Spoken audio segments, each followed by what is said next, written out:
calling for. Sorry. Right. Sorry I had to mute that, but I was listening to Okwala Taufik a while ago. Ghana. Ansel is from Ghana. Interesting. Got quite a lot of West Africa getting their business together right about now. And I know that that's where the major change is gonna come in from when it comes to Africa. And that's my dream right there, to just make sure that we can make the best out of Africa. And to be honest with you, you guys are here tonight. This is 2 minutes past the starting time. I'm not going to waste much of time.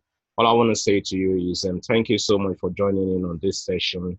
To be deadly honest with you, I deliberately put this session at this time because I really need to see the strength in people. To be honest with you, trading is a thing whereby you can look at a day like Friday today and say, well, the whole week has come to an end. It's time for you to relax and probably go to club and stuff like that. Yeah, some people are doing that right now, and you decide to be on this session. That shows how resilient you are. That shows how hungry you are looking for the knowledge, and that is one of the quality of success in life. You know, success, 80% of success start with showing up. For you to show up here tonight, you know, it doesn't cost you anything not to show up, but for you to come in here tonight and be part of this shows me how well you guys are willing to learn. And to be honest with you, there is a lot in my pocket I'm willing to give. There's a lot in my head I'm willing to give. In as much as you're there, I believe we can all take this journey to the next level. All right, so what am I looking at tonight? Briefly, I just want to show you something that is significant and powerful at the same time. I want to start with I'm going to start with a full package of let me see if I can post something on here quickly. Okay, so we don't have dollar index on. I don't think we've got dollar index on. Under, I might have to look for it on another pair. Let's see, dollar index. All right, so 1,000 gold dollar index. All right, so I always like to start with dollar index. Reason being is it gives us a perspective of where the dollar is going. It gives us a perspective of where at least 65% of the world transaction, where they are heading to. That's the reason why I start with dollar index. It's not necessarily about trading it if you can't find a broker that does trade it, but it's about you just having a perspective in the market. You know, I remember when I started this journey a couple of years down the line, I met one of my mentors that set up a very interesting company in the United Kingdom. He's from the US, and he used to trade on the New York Stock Exchange. And the first thing that we do all the time is to look for dollar index. All right. So this is my dollar index. I want a clean chart, to be honest.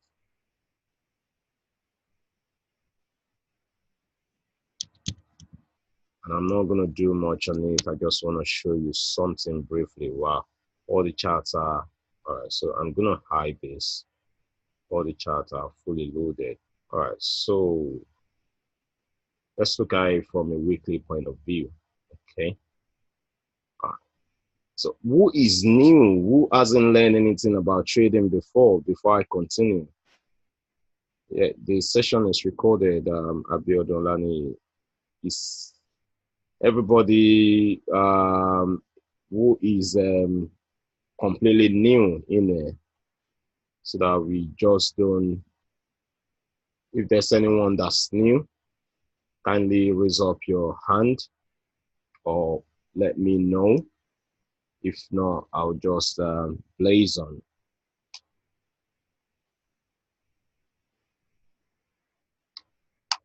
Right. Have you had any trading experience before? Oladayo.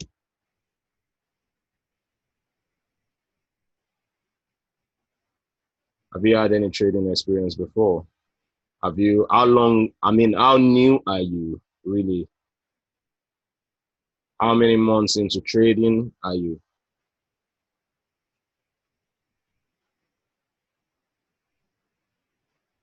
Right. While I'm waiting for that, I'll quickly just delve into this and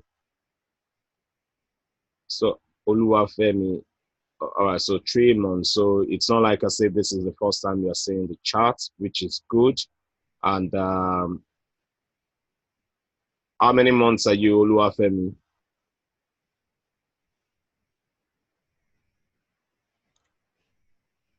Right, 2 months. Okay, so you have seen the chart too before. Great. All right.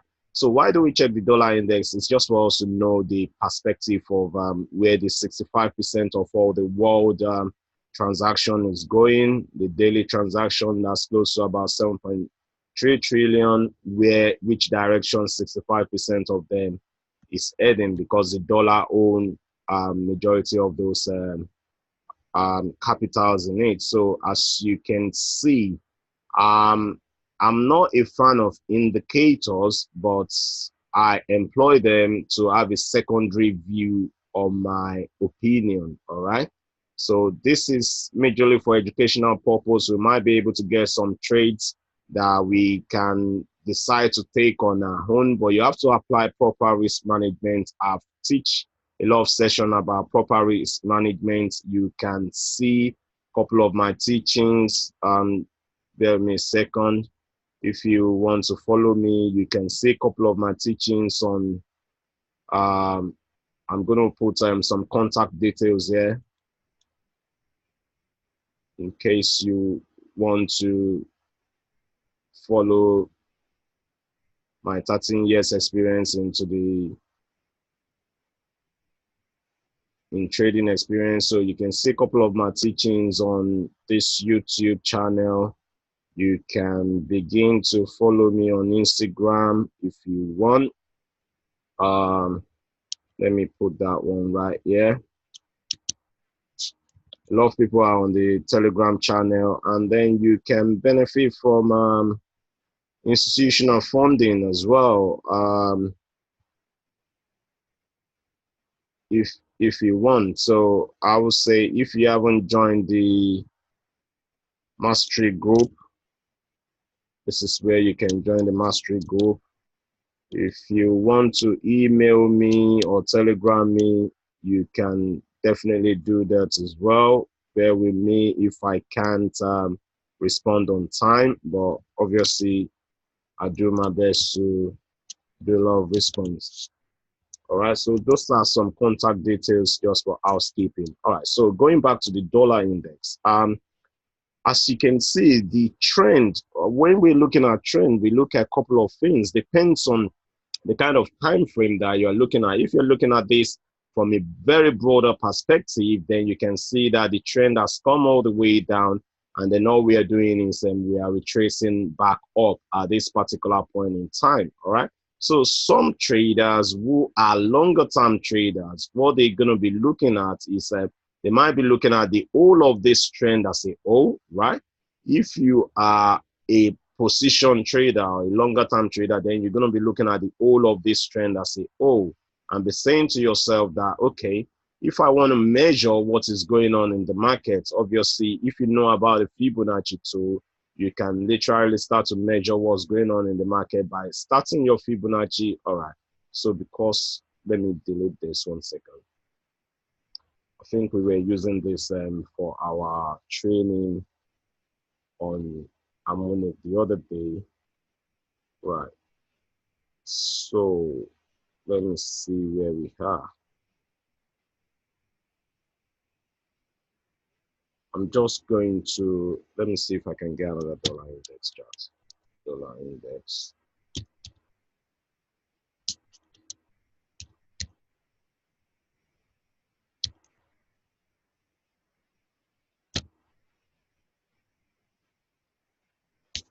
DXY. And there are three. All right, so probably the first one will be good. One of them is good anyway. So we're gonna have to delete one to start everything from new. What we're gonna do is let me take a screenshot of this briefly because I know we were getting onto something brilliant with this chat the other day. So I'll just take a screenshot in case we need to get to it later on. And then I'll delete everything so that I can give you a clear perspective of what we're going to be looking at. All right, so this is loading very slow. I don't know why, but shouldn't. Okay, so that done. Just paste that into the group. You know we have it there. All right, so I'm going to now delete everything. Okay, so we got a clean chart now.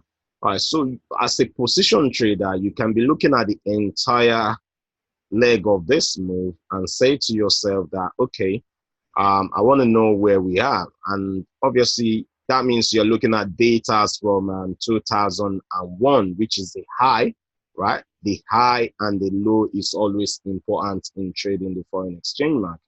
All right, then you can say to yourself, if I employ Fibonacci on top of this, just for me to have a clue of where we are currently, of this entire move that's moved from this high to this low, we are currently about 50% of the entire move. All right, we are currently doing about, sorry, it's gonna be more than that, sorry. All right, so that high to that low, so we are currently a little bit above 50% of that entire move. That's for position traders. Okay, so for traders who are next to position traders, those are for investors, right? For traders who are next to position traders who are not investors, they might be looking at something of a short-term nature. They can be looking at this part alone, all right, and be thinking about what kind of trend are we in over the last quarter, over the last quarter, which is the last 3 months. They can be looking at one session of it alone. All right, but what I want to point out today to you is this. Having this information and knowing fully well that the whole entire move, we are all completely above 50% of it, shows us that there's a strength going on in the dollar. The dollar is trying to push higher, all right? And then in trying to do so, is giving us a perspective to understand that, well, over a long period of time, dollar is pushing higher. But where are we on the weekly basis? All right. So you can see this entire move. Some traders can be considering this entire move. This entire move did not just happen for joke. It happens for a reason, and they will be considering this as a trend on its own. Okay. And when they are considering this as a trend on its own, what they want to do is they want to know whether this trend is going to continue to the downside or whether this trend is going to explode to the upside. All right. So looking at your weekly charts, the best way to determine that is you're going to be looking at the last candle that closed the week, all right, which is this candle, okay?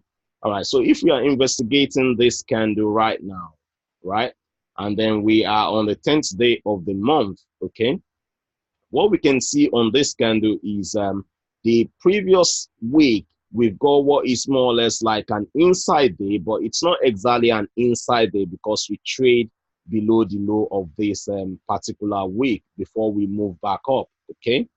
All right. So once we trade below the low of a previous week, all right, if we close below it, then we are very weak. All right, the dollar would have been very weak if we close below it. But in this case, we did not close below it. We moved a little bit above it. And we did not just move a little bit above it. We moved above the low. We traded below the low to go and test whether we have some sellers going down, going forward. But now, what we tend to do is we now traded back above that low, which is positive, all right? And then we traded above the 1 to the 3 weeks low, which is positive as well. But looking into the last week, which was the previous concluded week, what we can see in the dollar is we try to extend that further move down, all right? But what we see again is we literally traded to go and test the low again of last 2 weeks, but we did not trade into the low of last week, which is again another positive note for dollar. All right, so traders will be watching the volume, they will be watching every single thing happening in the dollar for them to decide which way to take the dollar to next week. All right, so I haven't seen this information, I haven't seen this based on the kind of tradings that occur. How do we now guess, or how do we, it's not even a guesswork, how do we now have an informed decision on what is going to happen over the next week for dollar? All right, so we've seen the negative candles, although it's very small, which shows us that despite the fact that price is trying to go down low, the volume that we are seeing in trading is really cutting off activities. All right, so which means we're not getting much volume down, although price is trying to get back low. So it will get to a point in time whereby if sellers did not surface in this market, what will tend to happen? Then we tend to have buyers taking advantage of the opportunity and pushing it up. All right. All right. So that's what happened last week. We are monitoring this for reversal. That's what we're going to be monitoring this for, because there's every possibility that things might turn around and start to go up if we have 2 good weeks to be able to push the price down, but we are failing to do so. All right, that's one thing. Another thing entirely for you to understand is you understand the notion of support and resistance. If you look over here, right, you can see that we have an important major resistance over here. All right. So if you're putting your support and resistance line, if you look at this eye towards that side, right? And then you look at an area like this. So a support and resistance is a zone, okay? A support and resistance is a zone. It's not just going to be one particular number for support and resistance traders. It's going to be a zone. So that zone will encompass all the weeks, all right, that's available in that particular region, all the weeks. And then if we put it like this, so that would be a major support and a resistance zone for us. But what we've seen is we've literally breached that resistance. And one thing I like about breaching resistance is after the first breach of a resistance, you are expecting at any particular point in time to retest it and turn it into support. All right, so for technical traders, you can see that we have a lot of resistance around there, okay? All right, and then what happened is we break that resistance and price is now coming back to retest it, all right? And that retest can now turn this resistance into support, and you can see where we close, and that support will now end up being a reason for professional traders to start to take the dollar back up, all right? Okay. So last week, I was sharing, when we were doing a class on harmonics pattern, I was sharing with you that trend has actually changed in the dollar index if we are considering this part of the chart alone, which is from 2016 December, all right? And then we can see that the trend is going all the way down, all right? And suddenly, if you want to employ your trend line and you start from the high, okay? That's how to employ your trend line. You connect another point, which is a second point, and then you just trace this all the way down, okay? And most probably, if you haven't used a trend line before, you can literally be trading a trend line break, and then that will be giving you a positive result as well. So that trend line is broken. That is showing us that the trend is to the upside, okay? But that doesn't mean that this entire move cannot encounter a couple of other resistance along the way. All right. So we have a trend line that is broken, and then literally prices are moving upward. Okay. So the next trend line would have been the moment this trend line is broken. Look at this particular trend line from this low, and I connect another second point and I start to draw this back up, okay? If I bring it closer, I would have, so the first 2 points will be that. The second 2 points will be, say, for example, from here. So you can have an outer trend line, okay? and then you can have an inner trend line. So this first trend line that connects this low and that low, that's our outer trend line, all right? And then, but the immediate trend line that you can see again is going to be an inner trend line that goes all the way like this, okay? And then it will connect the second point right there, and that is a valid trend line, week to week trend line. That's a valid week to week trend line. So what this chart is waiting for is if we get it break of this particular trend line, all right, that will be first indication of bearishness, and then we're going to be looking for the break of this trend line, which will now start to take the dollar index back down. But for now, we are still above all this trend line. It's telling us that the move is positive. All right, so having looked into support and resistance, we've just broken a resistance. Now we are testing it back as a support. Every indication that we measure in this candlestick is showing us that things want to go up. The next thing that you can do is this. You can then employ your Fibonacci from high to low as well of this particular move down, okay? And you can see that we are at 61.8% or 0.61%. And that particular fib number, it's one of the fib number that we are looking for when we are looking into a deeper retracement, okay? So when we are looking into a deeper retracement, this is a shallow retracement. Say, for example, when price came all the way down and then retraced back to this level, this is a very, very shallow retracement. And this shallow retracement, which shows us that there is trend down that is stopping at 23.6%, is showing us that if that trend continues to go down, it shows us that that trend is very strong. So let me show you this quickly for this technical analysis classes. Let's delete this quickly. So say, for example, we want to measure how strong the trend is. If you put your trend line from this high to this low, you can see that the retracement goes back to 61.8, all right?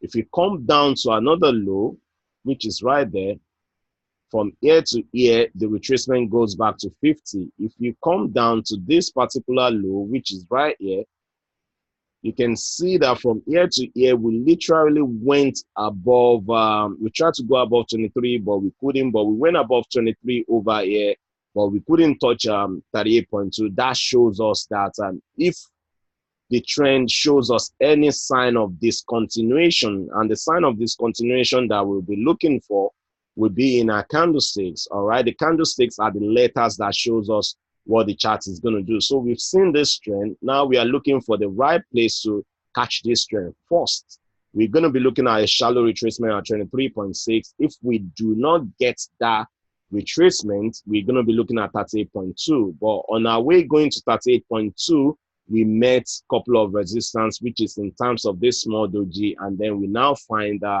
this particular bearish candle wrapping around this doji, and that leads to that sell-off. So the retracement back to 23.6 is a weak retracement, it's a shallow retracement, which will lead to strong continuation. That's what I wanted to show you. All right. So in this case now, with this type of retracement that we're having, which is at 61.8, this is a deep retracement in the dollar, right? And that deep retracement in the dollar, does it mean that price cannot crash down? No, it doesn't. So that's the reason why you will now be using your candlestick to monitor for continuation. So when you look at the weekly like this and you can't see the proper continuation clearly, then you can go to daily and see what kind of continuation you are getting. All right. So when you now look at this carefully, so one thing I want you to pay attention to is this. For people who haven't learned about the EMA strategies and how we use them, and you can go into the YouTube channel, you'll see a couple of videos on how I employ the EMA strategy. So first of all, for me, I'm not going to be a seller immediately on this particular price chart, okay? But I'll be looking for a clue to become a seller. Reason why I'm going to be looking for a clue to become a seller is that I've got a 61.8% Fibonacci retracement here, right? that's an area that can attract price to turn things all the way back down, especially when you have an impulsive move, or when you have a trend that is going down. And now that we are sorting the retracement of that trend, 61.8%, which is going to be a deeper retracement level. All right. So we have the shallow retracement level. We have the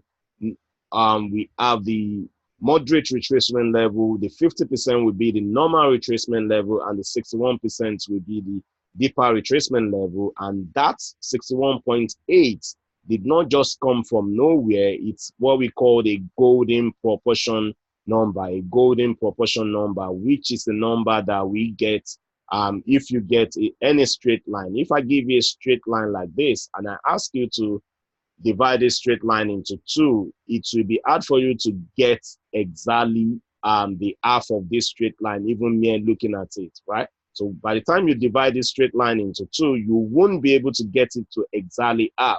All right, so the proportion that we are using for that, if you know things like pi in the circumference of a cycle, if you know something like the diameters of a cycle, if you know the square root of a square, there's a lot of things that goes into this sacred geometry. That's not what we want to discuss tonight. All right, so what I'm trying to show you in essence is this: the dollar is on an upward move, okay?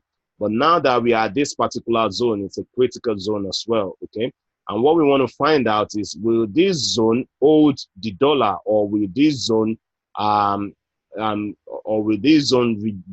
we going to reject dollar in this zone, and dollar is going to start to capitulate and go down? All right, so when you look at it, so this is the first time when we break the dollar, when we break above the resistance and price comes back down to 36 EMA, bounces back up again. Now we are sitting again at 36 EMA. That's an important support level for us. All right, and we are bouncing off that level. You can see the wicks bouncing off it. You can see the wicks over here.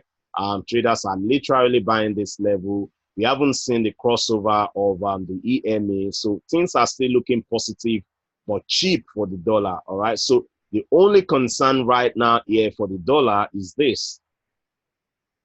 So you cannot just immediately be buying every dollar pair until you break this.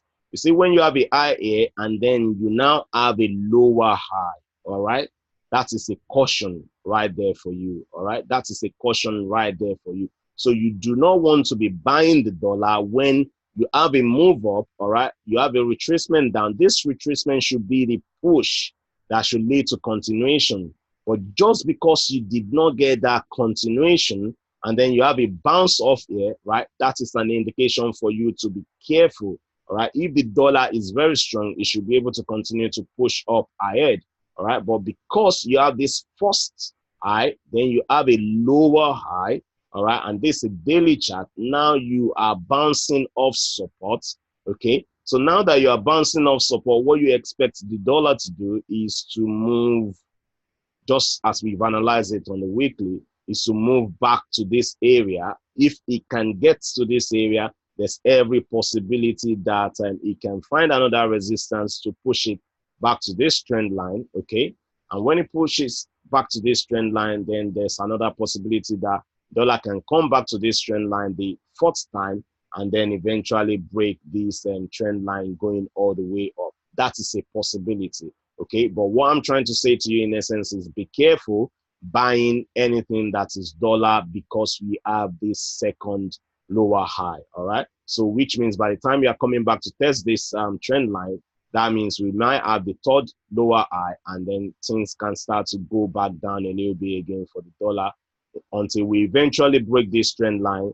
We're not going to be looking for massive potential buy coming into the dollar. So that's it for me on dollar index. Now I'm going to push through to other peers. I hope that is sensible. I hope that is meaningful. So we're not going to be rushing to buy all the dollar here immediately, despite the fact that we are bouncing on the support, because we can still see a surprise at this particular trend line that will push the price all the way back down. All right, so going forward, what I want to show you next is the chart of let's see. Give me a second. Right, so going into the new week, what do I have? All right. So going into the new week, I want us to investigate all these weekly charts, okay? So when you look at the euro dollar on the weekly chart, okay, what particular trend can you say this is in? You can literally say that this is in downward trend, all right? And being in a downward trend, last week, we have a positive week for the euro, all right? This week again, we are looking at possibility of a positive week. Let me blow this up quickly, all right? But you can see that the euro against the dollar, despite the fact that the dollar is trending down, it's not showing such a promising huge move up. All right, so it's not such a promising huge move up, which is more or less like the same case that we see in the dollar on the weekly. So both of them are waiting for a particular news that's going to now either give us that move up or that's going to now give us the bounce back down, all right, on the euro against the dollar. So going into the next week, this is not much of a big opportunity for us, all right. I want to show you where the opportunities are coming in. But when you look at the euro pound, you can see that we actually have a support right here, isn't it? And then we have a bullish engulfing candle right here, all right. So the thing about this one now is we've hit a support, okay?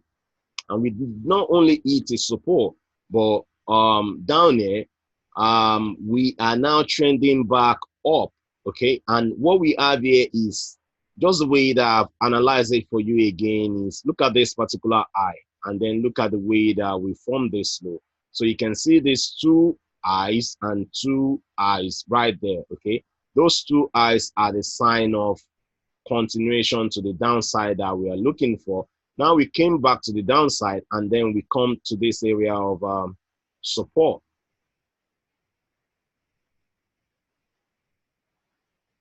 All right. So now we are at this particular area of support. Let me catch the wicks.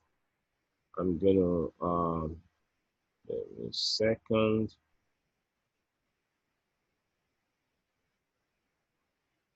I like my weekly to be purple.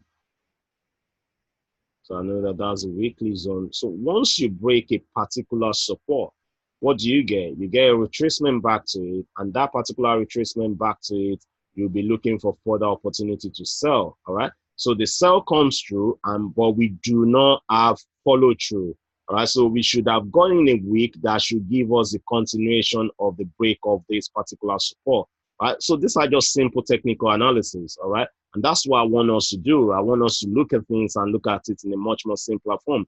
Right. So when we are looking at this now, we cannot overlook what kind of a candle is this on weekly. Remember, we are looking at weekly chart. What kind of a candle is this? Can anybody give me the name of this particular candle?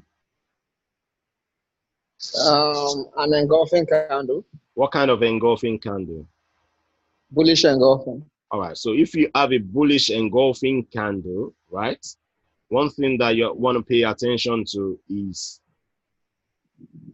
break of resistance. All right. So one thing that you want to pay attention to is, one second, bullish engulfing. All right. So everybody knows that that's a bullish engulfing. One thing that you want to pay attention to is this is where patience comes into play. You want to actually see the move. Say on the lower time frame, you want to see the move coming back above here. All right. And then once you see that move coming back above here, that is the first sign that we are going to be going up. Then you want to wait to see whether it's going to be a fake out move, all right, which is going to be that particular retest. And then that is going to be the beginning of you taking this back up. All right, so we've done a good job having a bullish engulfing candle, but we cannot immediately jump in and say we want to buy this. Say, for example, we have this bullish engulfing candle that closes well above into here now, right? That closes above the particular support and resistance zone, then it's a good opportunity to start to buy the euro pound going into the new week. All right, but because of where we are currently, we are still pushing back into the area of what? Into the area of support that's now going to turn into resistance. So we are pushing back into resistance, and a lot of traders can be looking at this opportunity and they can be looking for this opportunity for a sell again. All right. But even when they are looking for this opportunity for a sell again, they're still going to come back to this low.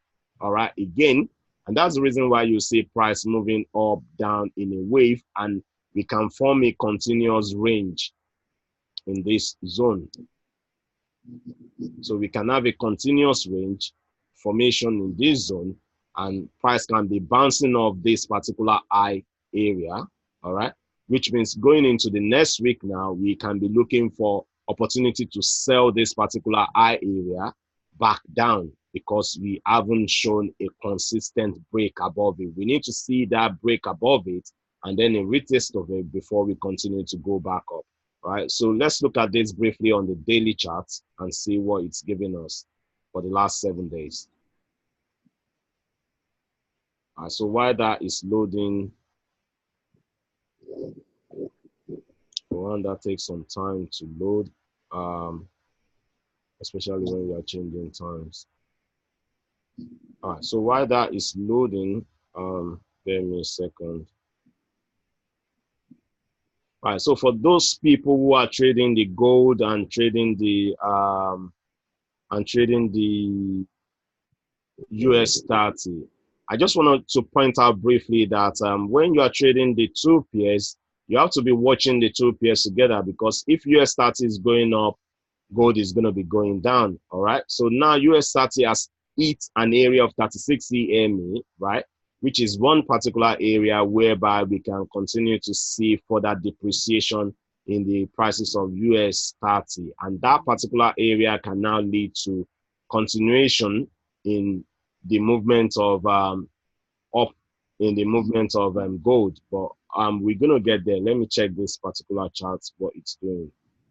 All right, so this one is still loading up. So I want to look for opportunities into the new week, and that particular opportunity is what I want you to monitor for continuation. So while that is still loading up,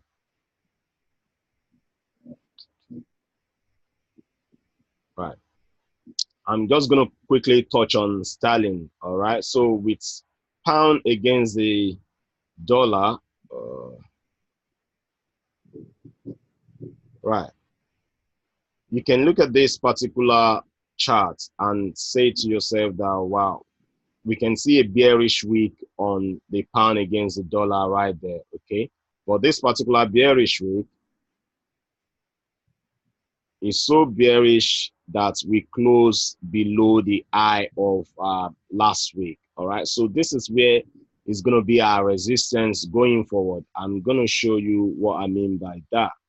So into next week, if you're looking for a trade in a in the pound sterling, in pound against the sterling next week, you want to monitor for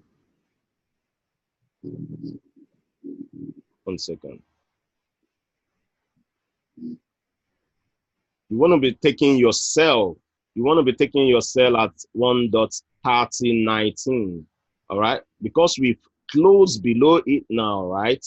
There's every possibility that we can retrace back into it. Okay, if we retrace back into that level, we want to check that level with other things. We want to check it with our Fibonacci. We want to check it, and I'm going to show you. I just want this euro chart to come back on, and it's still playing up. All right, so what you want to do is having this particular area of 130.19. That's one key area where you want to monitor for either price is going to break back above it and start to go up, or price is going to remain below it. All right, and that is this previous week high. Okay, so if price break back above here, then we want to be a buyer. If price remains below it, then we're going to be a seller in the pound. The other thing that is critical for this particular currency is to monitor for continuation below this low here at 129.79. All right.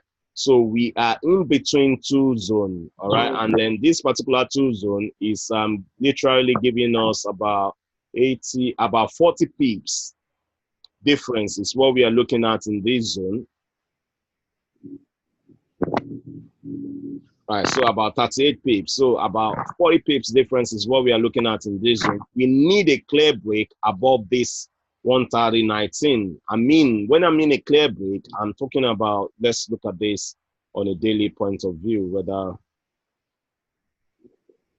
all the under is just killing me, man. Come on.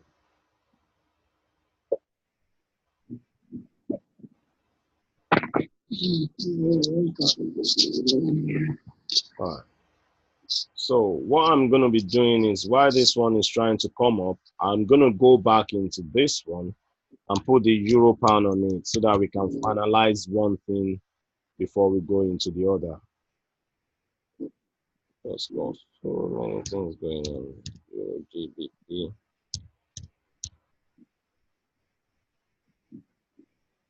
All right. So looking at the euro GBP again, if I go back to weekly, all right. So this is what we are seeing.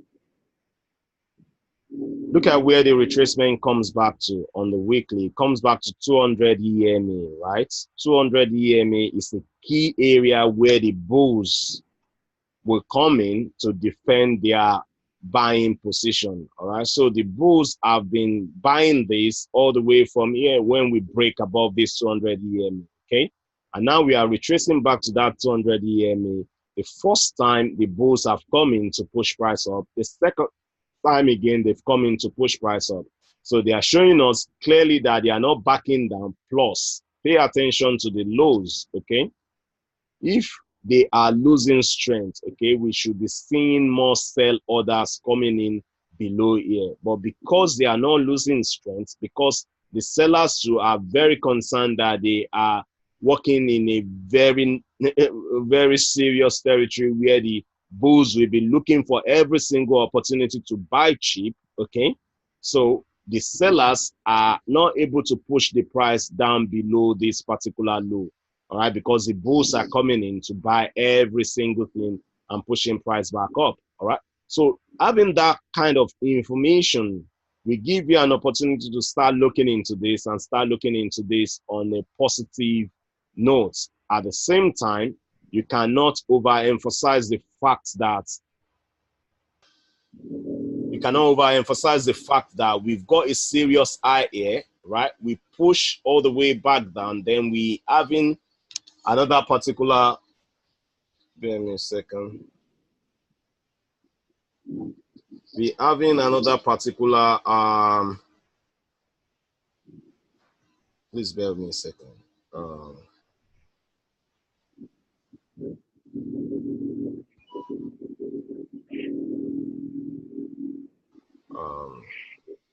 Bear with me a second. I missed that particular call. 1 second, please.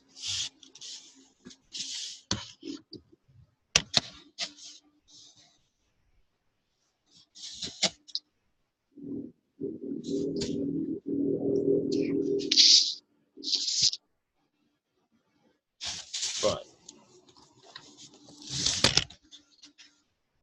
So sorry about this.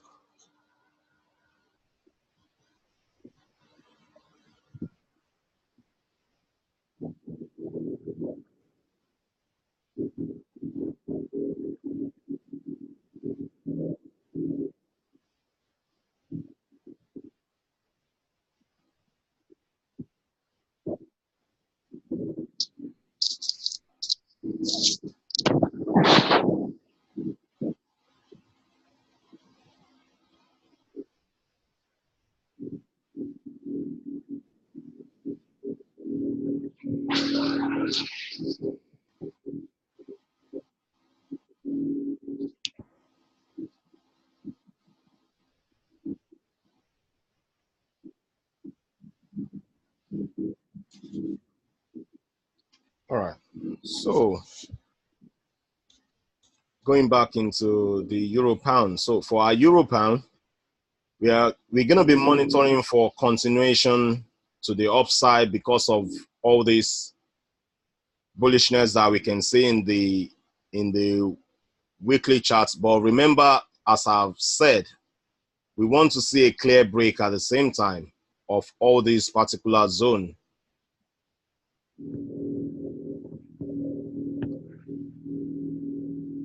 All right. And when we see a clear break of this particular zone, that is when we want to start to look into possibility of taking things to the upside. At the same time, what you now be careful of is this. Look at this eye and look at that particular eye. Okay. Price can come back to this area and start to fall back down again. So even while we are pushing up, we're not just going to be pushing up on a full throttle thinking, yeah, this is the time whereby it's going to the moon. You have to pay attention to all the technicalities that's along the way. So that is one technicality along the way. And that particular technicalities, let me do it like this for us to see where we're going. So from that eye to that eye, and then we've got a particular clear channel. All right. So this particular channel is what we're going to be monitoring the euro pound on going forward. So the best place to enter all this trade here is to sell at this eye, okay? Because you can see that each and everyone selling at this eye, they are having a very good run. Price comes back to that eye, a good run. And now we are touching the base at the low, so we are expecting the pushback up to that eye for possibility of a sell-off, or we are expecting a pushback up to that eye. So you have to be thinking in a dynamic manner whereby if we get a push back up to that eye, that can be an area where people are looking, traders are looking to sell this back down, all right? If you get a push back up to this eye, then you're going to be looking to take some profit at this particular eye, should in case things are going to turn. Or you can then monitor for the break of this eye and then continuation to the other side when you get a break and retest like that. All right, so looking at this particular chart, a couple of things that you want to put into considerations are this.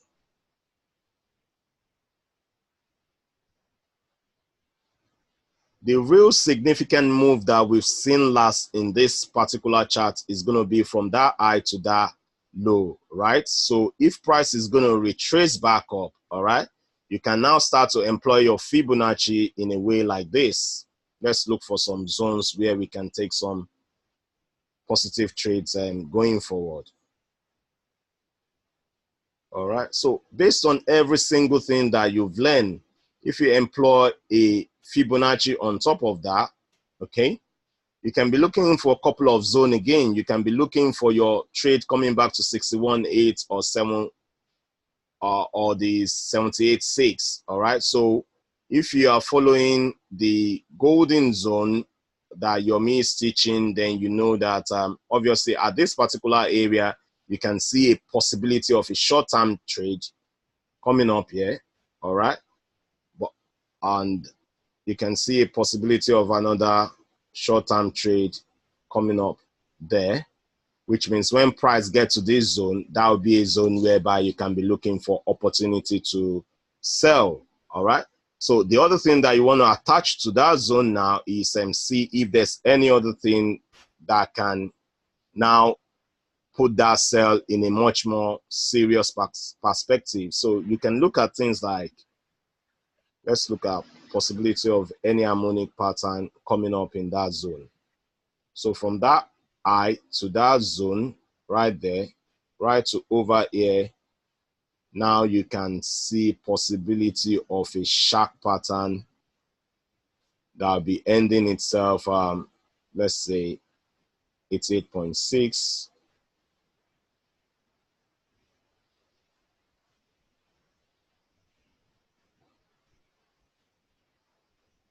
Right there.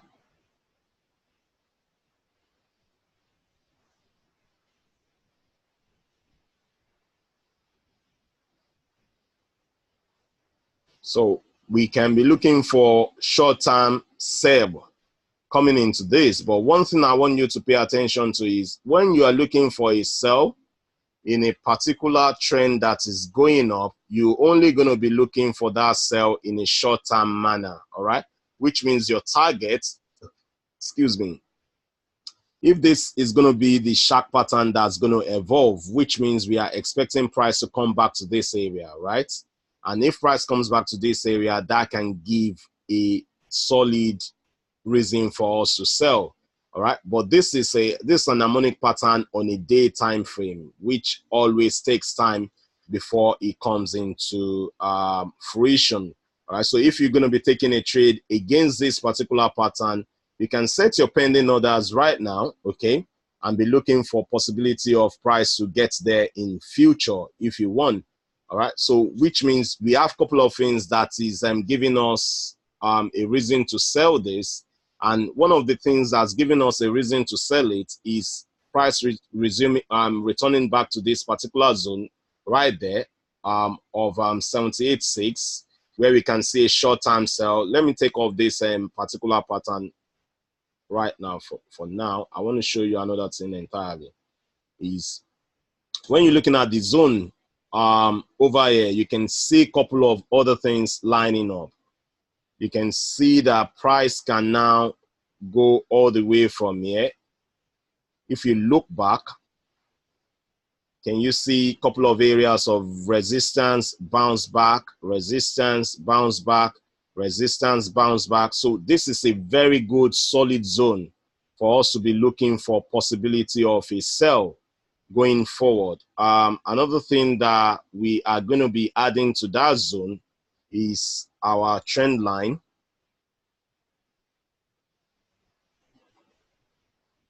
In that zone as well. So you've got three particular confirmations right there. You've got a trend line going down, right? You've got the Fib clusters of 78.6 in that zone, okay? You've got price. Now, if price gets to that zone with that particular trend line, with this support and resistance zone, all right? So this is a very good area to look for high probability sell, all right? This is a very good area to look for high probability sell. And to be honest, there's no need to waste time in setting a limit order in that zone now that we have a couple of things backing it up. So the first thing that's backing our zone up, hello sir, how are these supply and demand zones drawn?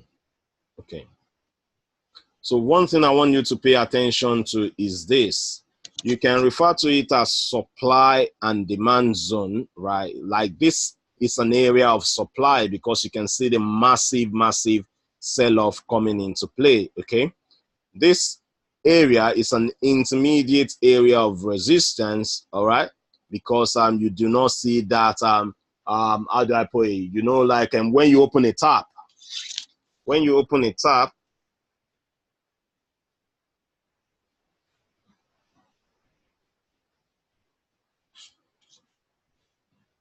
please bear with me a second, please. All right, so we're gonna take a break in about the next 5 minutes. That would have given us 1 hour into this.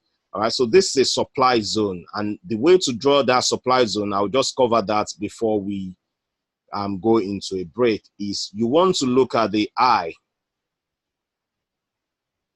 which is considering the wick as well. Considering this particular wick eye, all right, that will be the beginning of you. Let me take this off. That will be the beginning of you drawing your supply zone. So you take a second. Let me take. I want that to be a tiny one. So from wick to the body.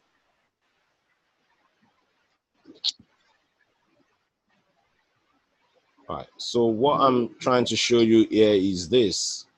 Let me blow it up a little bit. You can see that I captured the whole of the wick, right? The whole of the wick of that doji, all right? Then to the body to the body that is nearer to the doji. Okay. All right. So when it comes to some trading technique, or the way that we look at the way that the bank take on this opportunity, what you want to consider is the body, which is going to be one of the last close. Hold on a second, please.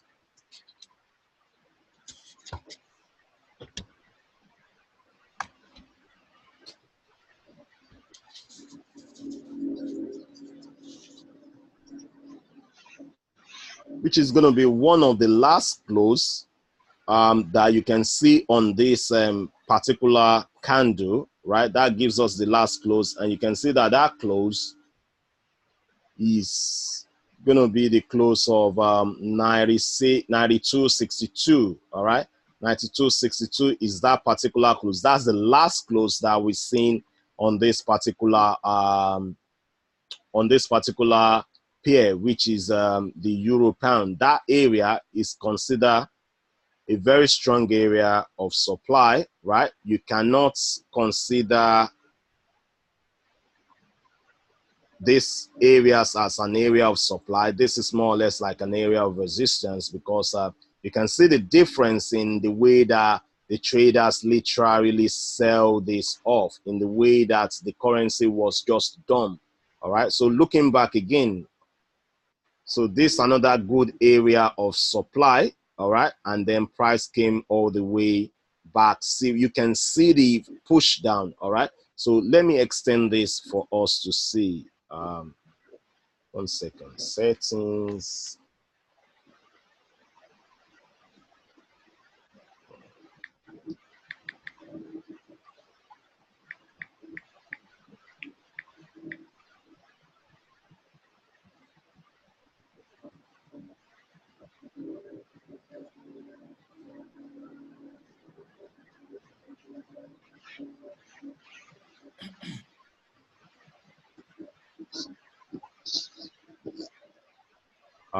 So if I say coordinate, if I give this 9, all right, and then I give this another 6. Oops, sorry.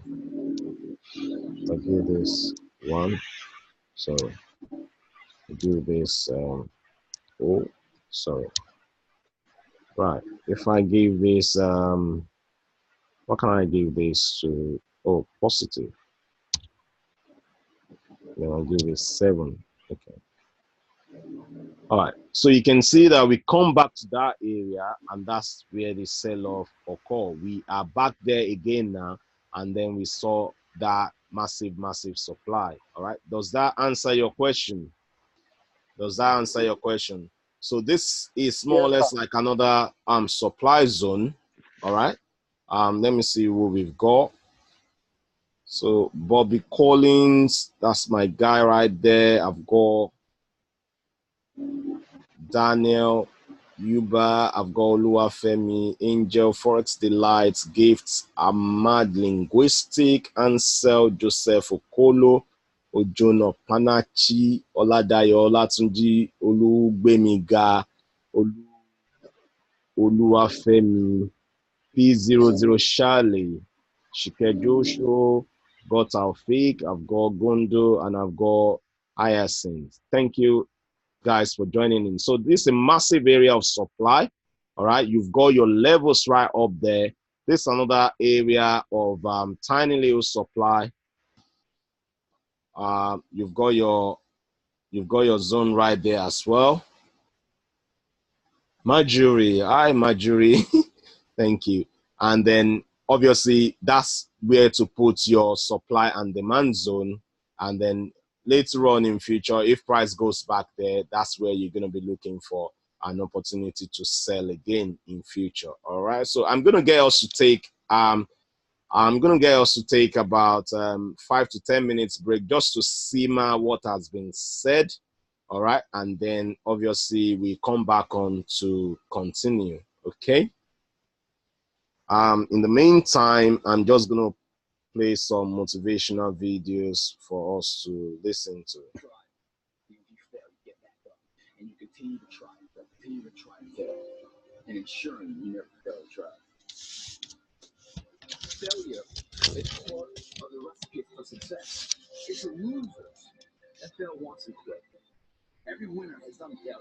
The loser and the winner both fail. It's just that the winner gets back up and does it again.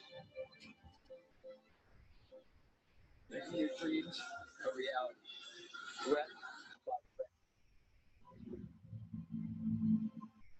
Stop running from the potential of what you can be, guys. It's inside of you. It's always been. You must believe in yourself enough to be the person now of what others will remember you for later. If you got the mountain believe you can do it, your body will find what it is to make it happen. We're putting the work in now so we never wonder what it. Not run by the clock. Run by our desire where we want to go tomorrow.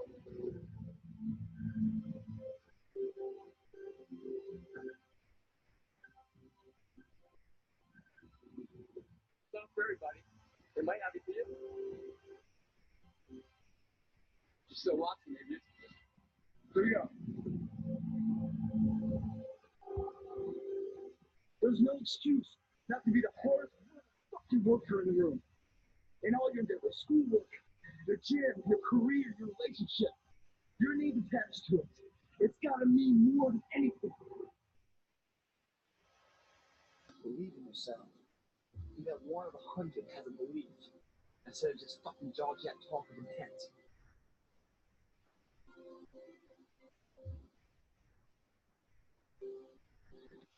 You only live once. If you work it right, once is enough.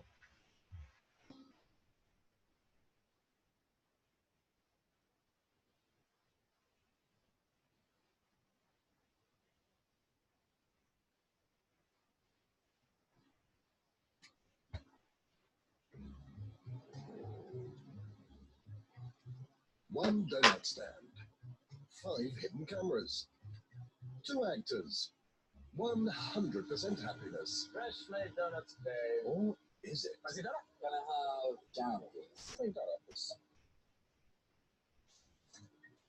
What the hell? What the fuck? I just have this fire. Hell, man. You just buy that? You won't even notice. It's very small. I wish you knew why you have to buy. That's my commission. It's out of my donut. I was expecting 100% of a donut. What are you doing? That's how do I want? Shut the fuck up. I don't want that. That's disgusting.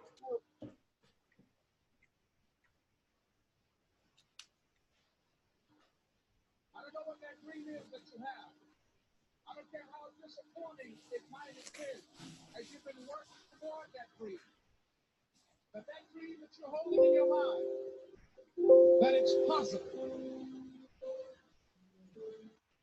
That some of you already know that it's hard.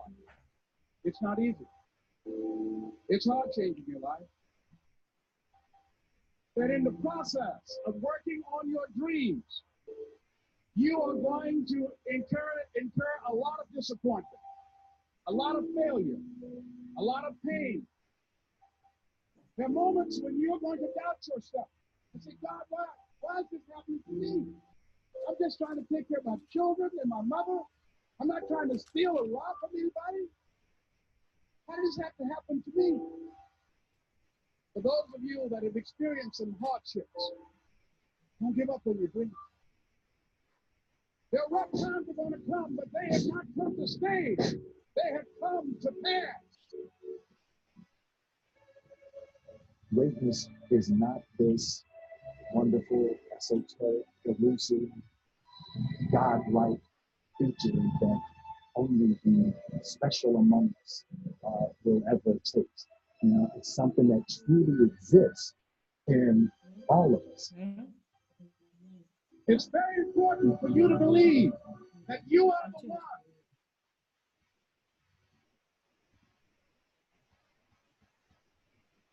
Most people, they raise a family, they earn a living, and then they die. They stop growing, they stop working on themselves, they stop stretching, they stop pushing themselves. That a lot of people like to complain, but they don't want to do anything about their situation.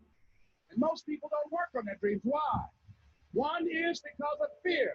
The fear of failure. What if things don't work out? And the fear of success. What if they do and I can't handle it? These are not risk takers. spend so much time with other people. You spend so much time trying to get people to like you. You know other people more than you know yourself. You study them. You know about them. You want to hang out like them. You want to be just like them. And you know what? You've invested so much time in them, you don't know who you are. I challenge you to spend time by yourself.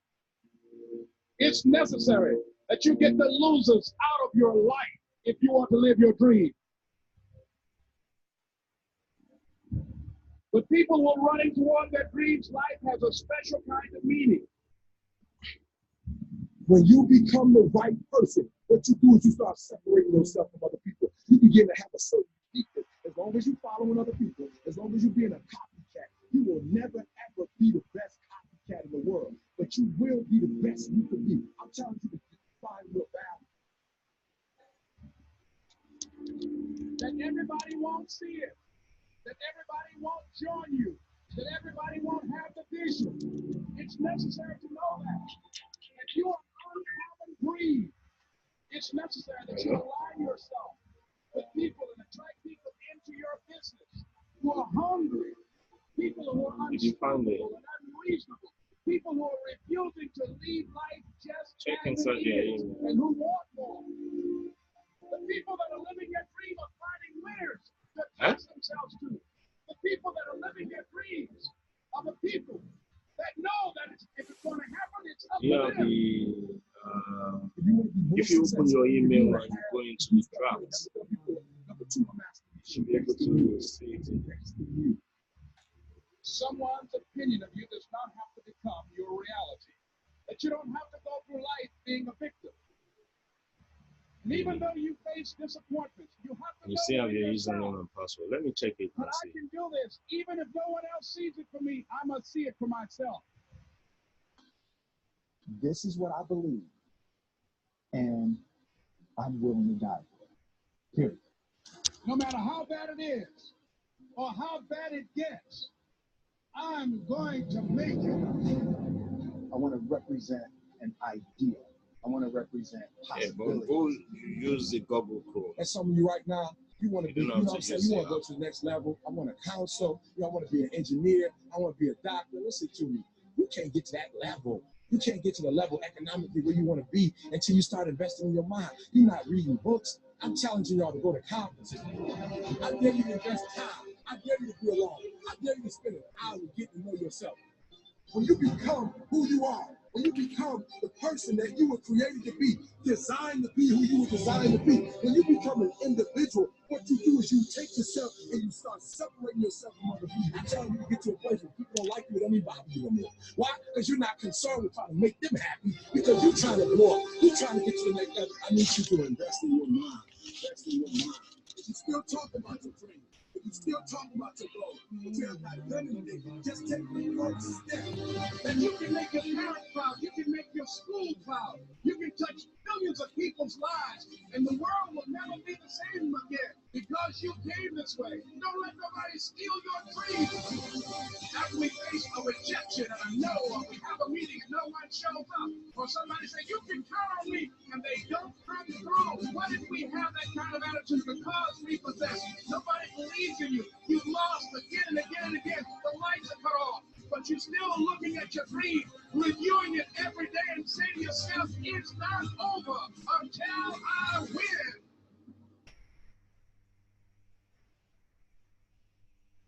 You can live your dream.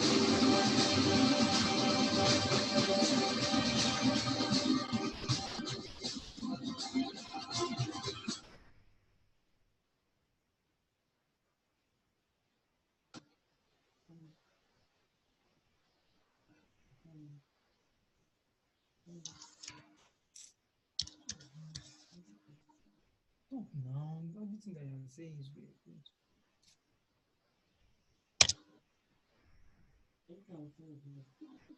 Let me tell you something you already know.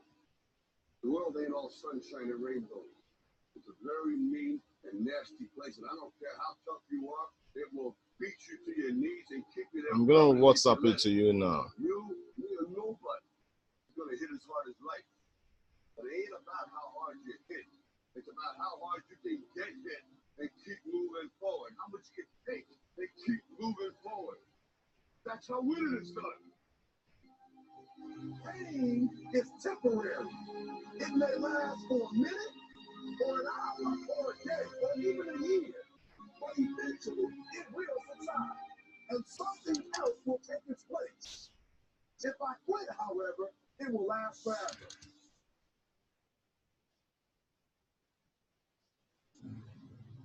The margin for error is so small. I mean, one half a step too late or too early, you don't quite make it. 1/2 second too slow, too fast, you don't quite catch it. The inches we need are everywhere around us. They're in every break of the game, every minute, every second. Right, so You can't do something else. So I'm telling you want something, go get it. Period. Be afraid to fail. You can't always win, but don't be afraid of making decisions. You have to believe that something different. He who says he can and he who says he can't are both usually right. That most of you say you want to be successful, but you don't want it bad. You just kind of want it. You don't want it badder than you want to party. You don't want it as much as you want to be cool. Most of you don't want success. Our WhatsApp it, eh? My deepest fear is not that we are inadequate. Alright then. My deepest fear is that we are powerful beyond measure. It is our light, not our darkness, that most frightens. Deep down, ask yourself, who do you want to be? Right. So if we continue, sorry, back on. So we were looking at the euro pound, and that is key for us because we are finding some setup coming up in the euro pound, and we are finding some possibilities that we can take. And someone was asking a question about the supply zone, which we've drawn. Another possible supply zone will be this area here where price literally just fall significantly. I hope that is clear as well. So we've covered supply zone, we've covered support and resistance trend line areas, and then we're looking at possibility of we've looked into possibility of a pattern like this for our position.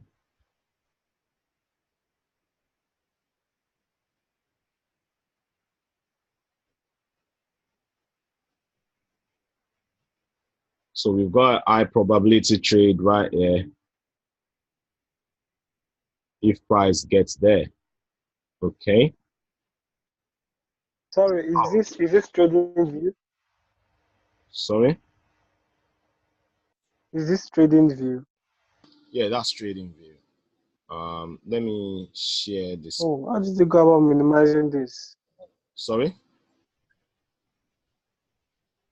How did you go about minimizing all of them? Being able to view all the whole. It's a different broker entirely for this.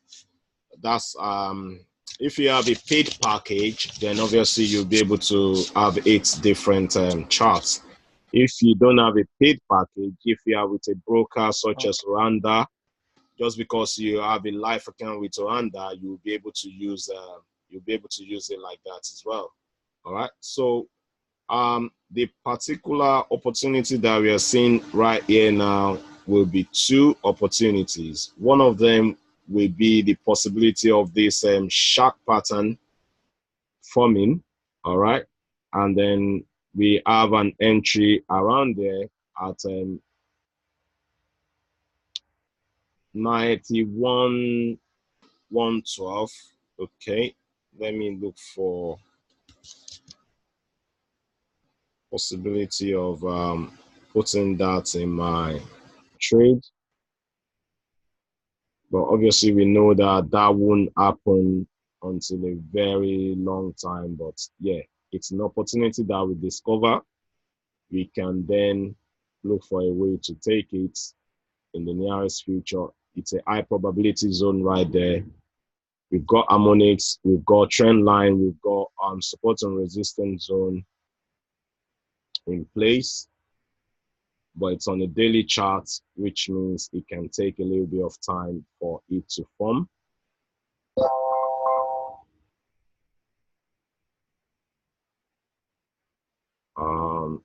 Where is this?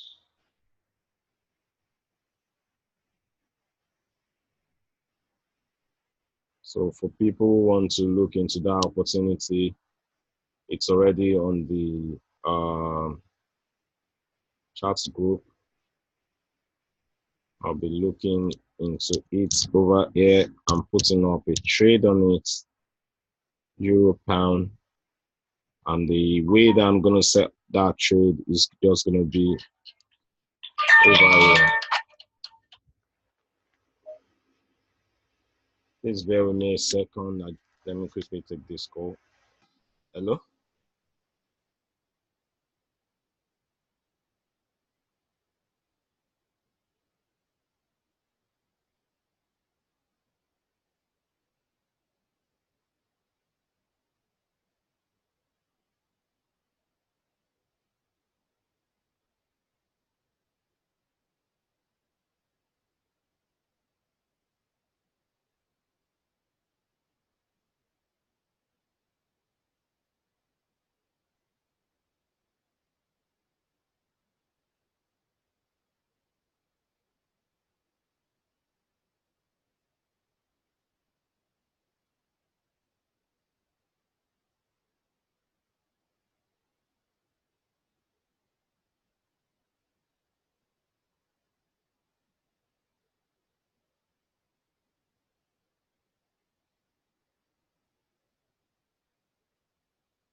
That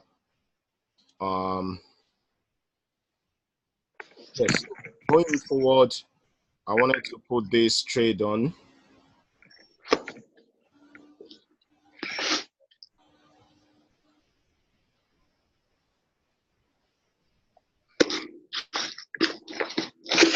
And I'm going to be looking at 90.56.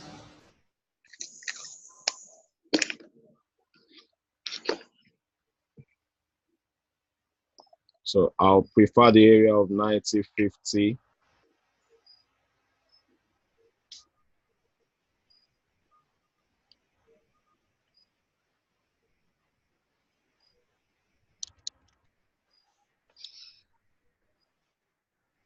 $90.50. My stop is literally going to be just above the X, which is going to be at 91, let's say 20. I'll put here 50. And then my take profit, however, I want my take profit to be from here to here.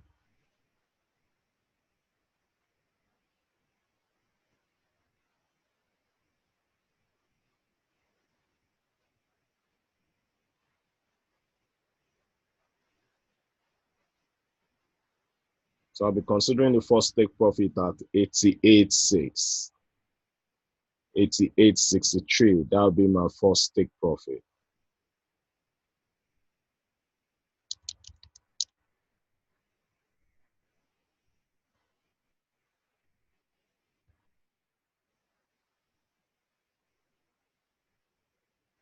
And that is a risk of almost 3-1. And that's a high probability trade for me. And that's a trade that you can be looking into going forward from now on. So that's one. The other one that I can decide to take again is to take that trade at the back of this particular zone here, the 78.6 zone. All right, which means if price did not get to this trend line, which obviously I want price to get to this trend line anyway. But if price did not get there, I've got a couple of resistance zones that can stop price from getting there. So I can be looking at that trade at another 8971 zone. So instead of me, if price did not get there, then I have another opportunity right here, 8971 zone. I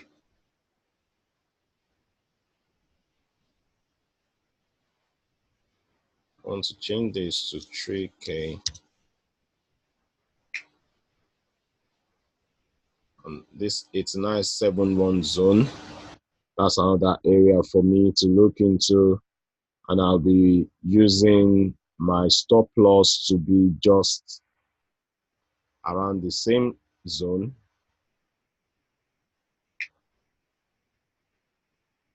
And then I want my take profit. However, for this particular one, the take profit,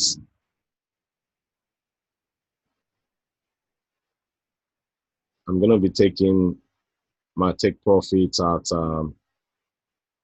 normally the take profit of this one should be at 272, should in case price gets there, 82.99.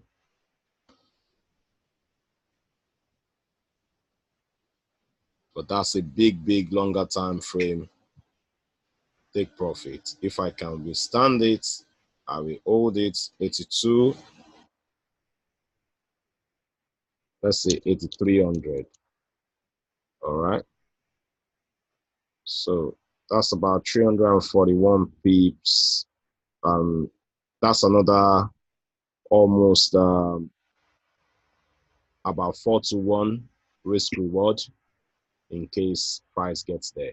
All right, so that is it for, that's a trade opportunity coming up on Euro Pound. It's not an immediate trade opportunity, but something that we can look into for a high probability setup on Euro Pound. Going forward into the new week, we can see the possibility of price pushing up all the way higher. But the good thing that we are understanding, just as I was showing you, is just because we have this high here and we have another second high which did not close above here, we can have a third high, all right, which goes back to this trend line before things start to roll all the way back down. All right, so going back into our major charts now.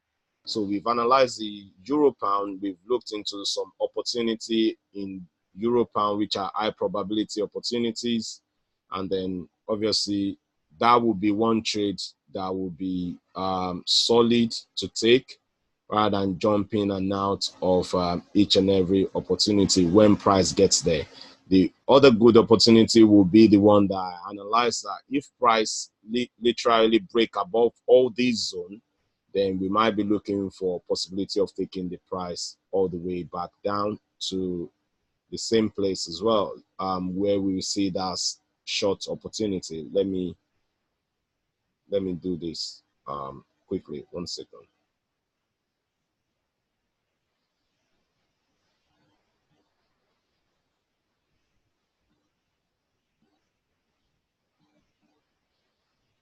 So all we are looking for is to get our trade back to this area and then take it back down. All right, as simple as it looks, it might be complicated for some other people to be able to see it like that and take an opportunity with that.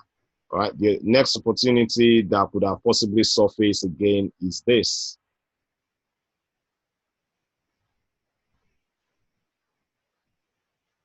And that is actually happening right now. You see the break of that trend line. All right, that's the beginning of a new opportunity, a new buying opportunity in the Euro Pound. So all the simple things can literally make a lot of difference in our trading.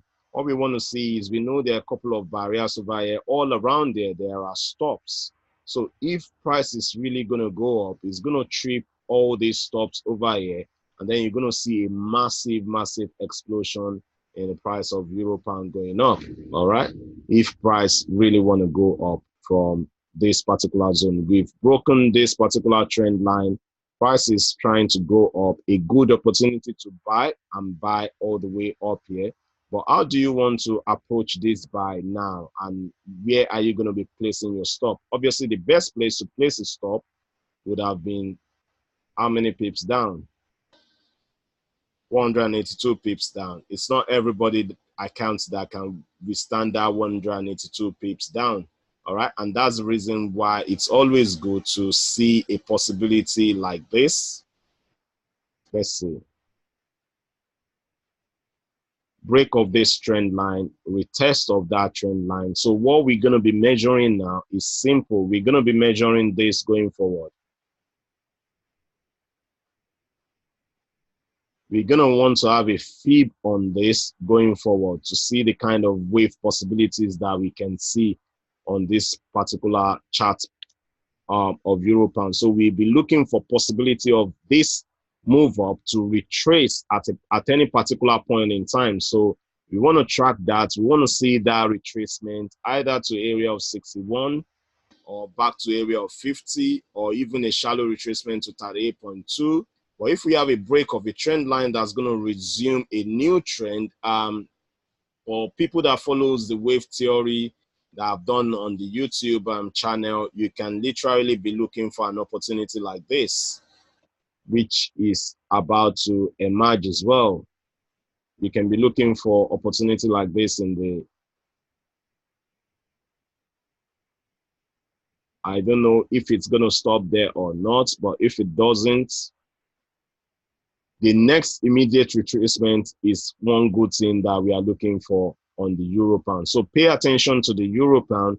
We can see a further shoot up, but just because we broke this trend line, we are looking for possibility of that retracement back to either 61.8 or 50 region, right? Or even 38.2. Any bullish candle we've seen after the break of this trend line will be the beginning of us looking for the 2 to 3 wave, all right? So we are currently seeing the 0 to 1 wave, and we want to see the 1 to 2 waves. All right. So the wave 1 to 2 now will be the beginning of our major public participation, or the early adopter phase that we'll be looking for price to go up. So we pay closer attention to that, and then we look into that going forward for the euro pound. All right. Let's look into other pairs that I can see possibilities on. All right, so look at this euro Swiss now, right? With the euro Swiss, this is another, let's go back to a weekly chart. I just want to touch on something. All right, so look at the euro Swiss. This is our weekly chart. This area of resistance on weekly price is now trying to do what? You can't see your screen. You can see the screen. Yes. Since when? Just now.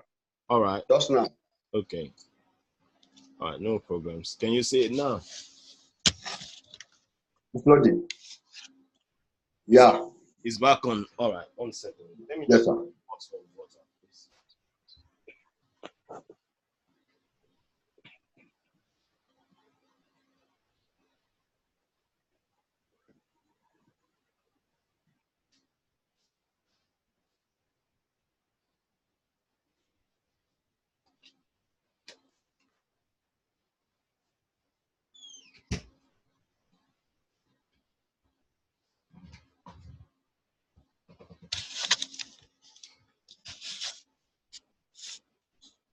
Okay. So look at the Euro Swiss. Euro Swiss is at an important area of resistance on weekly. So when you see things like this, these are the ways to capitalize on the market. Before anyone else starts to capitalize on it, you can measure and say, okay, there's about 230 something pips to take on this trade. We are, wow, this is an important supply zone. Price went all the way down. We've gone back to there again. Price didn't do as much. So now at this particular important area, that's another area where we can look into possibility of a continuation in the price of Euro Swiss. All right, so just before we look into that, I want to look briefly into, sorry. This This is disturbing me. Right. So Euro Swiss is a key one for us. Euro USD. I want to look at 1 second, please. Okay. We lost the old charts the other time. I want everything to be on weekly. Okay. So I'm gonna put this as an Euro card.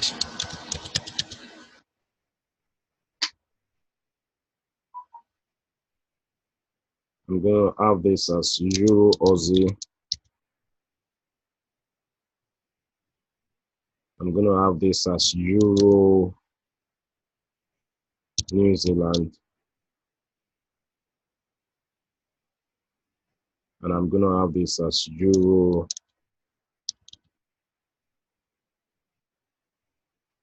Yen.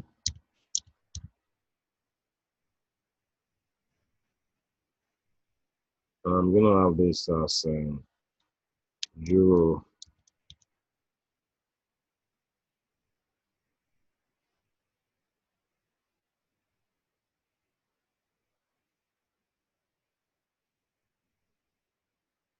Okay. All right. So the reason why I pull up all the charts like this is for us to be able to have a quick snapshot into euro. So look at this. You can see that the euro is 1 second, please. Let me. All right. So you remember the euro pound quite fully well. Anyway, that gives us a bullish weekly tone. All right. This gives us a bullish weekly tone. This gives us a bullish weekly tone. The euro against the Swiss. Euro is literally weak against the Swiss. Euro against the CAD, well, slightly weak, but still maintaining the bullish tone. Euro against the Aussie. Strength is coming in. Strength is coming in against euro against the New Zealand. Euro against the yen is literally losing strength. So overall on euro, we can have one positive, another positive making two slightly positive, but these are positive into the euro. So we have almost two of euro pairs that's not positive. All right. So going into the new week now, what you're going to be thinking is a lot of strength, a lot of buying opportunities is coming into the euro. Is it going to be sustainable? Then you want to be measuring the highs. So looking at the highs over here, you're seeing that we are reaching resistance. That can be the beginning of some shots coming into the euro. We're hitting resistance. Another shot coming into the euro. Over here, we are hitting support, but we've literally tried to break that support. Another new sell coming into euro. Over here, we've tried the highs, but we sell it down. Another sell coming into euro. Selling is coming into the euro. This is approaching a serious resistance up there. This can lead to sell coming into euro. So we can see that we've had some good bullish run in the euro that can possibly attract either continuation or sell-off coming into euro. So the good thing that we can quickly do right now is do some measuring. All right. So how do we do that measuring? Is by applying our Fibonacci tool across the board. And you can do this very quick as well to find out what the status of things is. All right, so if I change this quickly around, and then I put some other details into this. All right, so I'm not gonna, because I know this is gonna slow down again, and that's not what I want to derive. So I'll just quickly come to Euro Aussie over here.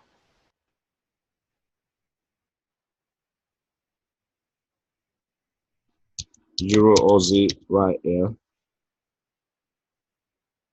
So I've got my Euro Aussie charts right there. It's a daily chart. What we want to do is we want to see what kind of move do we have. So we have some serious trend down. We have break back up. Now we are trending down. The good thing for this particular trend is this. we can put our quick fib on top of this and note where we are, whether it's a major area or not. All right, so we are hitting the 50% retracement, 50% retracement. That's where we are saying that bounce off. All right. So 50% retracement is a key area for us. We can do two things. We can wait for price to go and test this area again and take a sell. All right. Or we can look into this and say to ourselves, what kind of candlestick pattern are we getting? So what kind of candlestick do we have over here?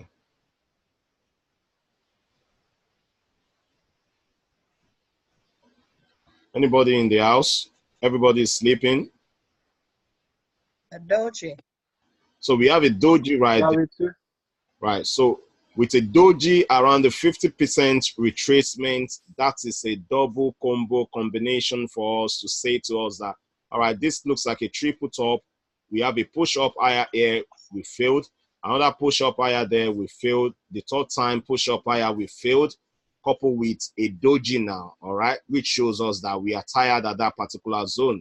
So you can see the possibility of weakness coming into euro on this particular pair, all right? So what we are saying now is if weakness is coming into euro across the board, then we're not going to be looking to be a serious buyer of euro going into the new week, because we can see it ourselves. The first touch bounce off, second touch bounce off, more or less like the third touch bounce off, and obviously the triple top that we are seeing over here can lead to continuation to the downside, and everything is all at the 50% retracement. So you can see how certain clarities is coming into being, not just using one particular zone. We've had our resistance in this area. We have the 50% Fibonacci in that area. We have a combination of resistance, 50% Fibonacci, and then candlestick pattern on daily. And this can be the continuation of a sell-off in the euro going forward. All right, so we've seen that on euro Aussie. What we can do again is we can now look into 4-hour charts. Okay, and what are we looking for? On our 4-hour chart now, we want to be careful where we are on this particular trend. So we've seen, I like to see this on my 4-hour chart, right? I like to see what my trend line is saying on my 4-hour chart. So if I have my trend line right there, okay, can you see this particular trend is literally has broken the 4-hour charts, right? Has broken the 4-hour time frame. The next thing I want to see that will now confirm to me that this is going to be a serious sell is this particular trend line. Okay, so when we break this trend line, that is the confirmation. All right, the earliest trade is at this 50% retracement. If we start to come down, we can bounce back off this particular trend line again. So you have to bear that in mind.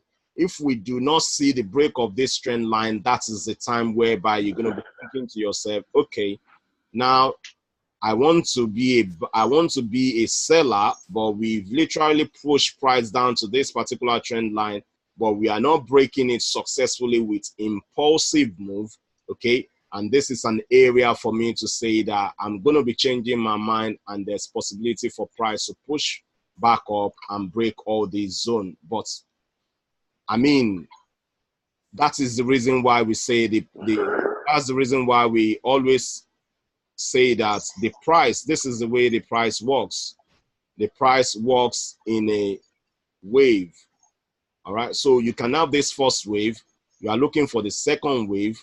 You are looking for the third wave. You are looking for the fourth wave. You are looking for all sorts of different kind of waves of up and down. All right. So in this case now, if you look at what we are looking at, we are looking at this now. So we have a wave up like this. 1 second.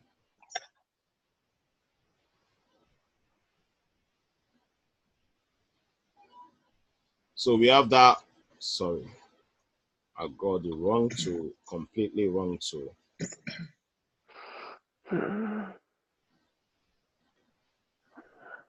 So we have a wave up like that. We have a push back down. We have another wave up like that. We have a push back down. This can literally be the fifth wave, and that fifth wave can lead into a serious sell-off. So if I investigate this now, let me now put a little bit of investigation into this. So by looking at the smaller waves now, okay, so we are hitting the 50% retracement. Now we want to check whether we can have this deep significant sell-off. The first thing I'll do is I want to employ my Fibonacci from the beginning of that wave to the end.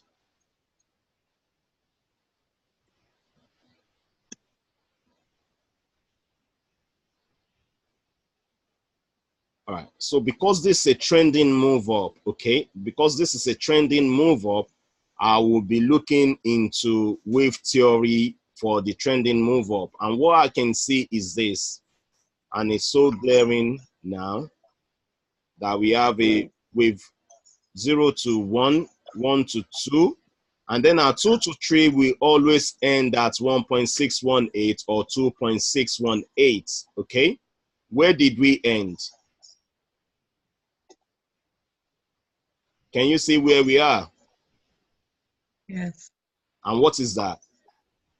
It's the 1.618. 1.618. So at 1.618 now, we are expecting a retracement at least back to a shallow retracement of 38.2. All right, which is going to give us the wave 3 to 4, and that wave 3 to 4 might end up on this particular trend line, whereby we're going to see 4 to 5. Now we want to investigate that wave 3 to 4. Okay, and what we're going to do is we're going to start from wave 2, move our Fibonacci 2 from wave 2, sorry, from wave 0 back to 2, which is going to be at the bottom over here, and then go to where this 1618 is, which is our wave 3. All right, so on our wave 3,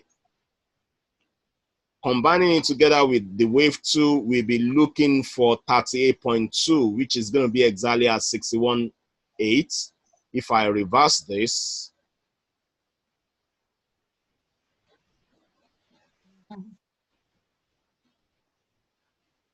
and then 1 second, please. So now you can see how you can combine. We have a 50% over there. That 50% is at the same time the 1618 of wave 2 to 3. And then now we are looking at possibility of 3 to 4, which is likely going to hit the 38.2. All right, which is going to be right over there. So once we hit that 38.2, we might be looking for possibility of wave 4 to 5. Okay. So this is our wave 3 to 4. It has currently traded down to 38.2. So if you have that information of that 50% before, and then you have the information of 161.8 before, so this is where you will be queuing your orders up there to sell this, all right, and then target that particular location for about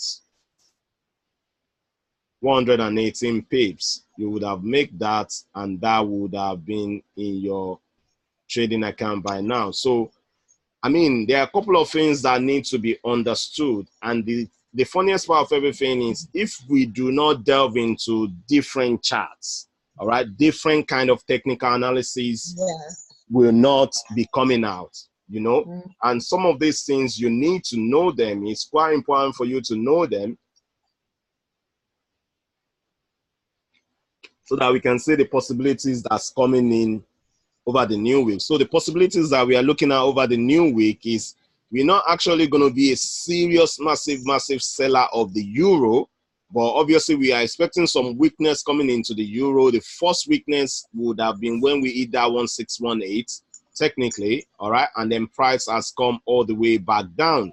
So when price is coming down now, we are looking at price stabilizing at this particular trend line. All right, so this trend line combined with that 36 EMA, we'll be looking for possibility of a bullish candle. So any bullish candle that we see in this zone, even if we break this trend line and then we see a bullish candle that moves significantly all the way up, then that's another buying opportunity for us to be looking at 4 to 5. All right, so what is going to be the target of our 4 to 5? Two target for 4 to 5 is this, from wave 0 to 1 will be the first target, which is going to be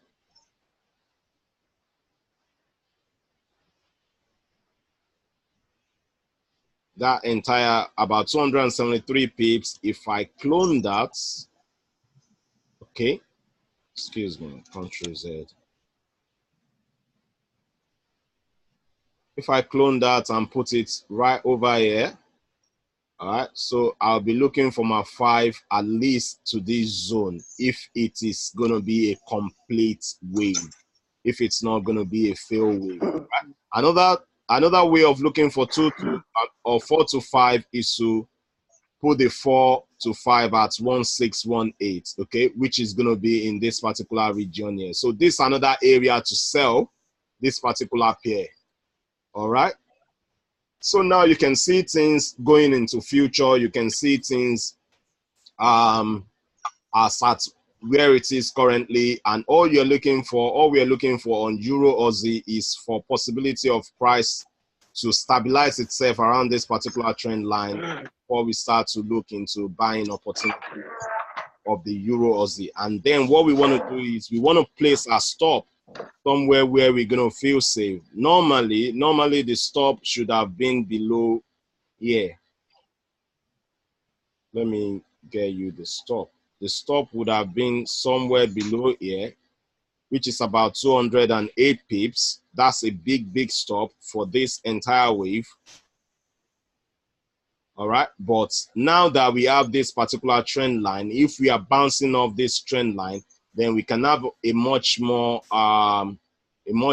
closer stop, which is going to be any low that we found below this particular trend line. So if we have a low below this trend line, it can be this low right here. Let me check this level.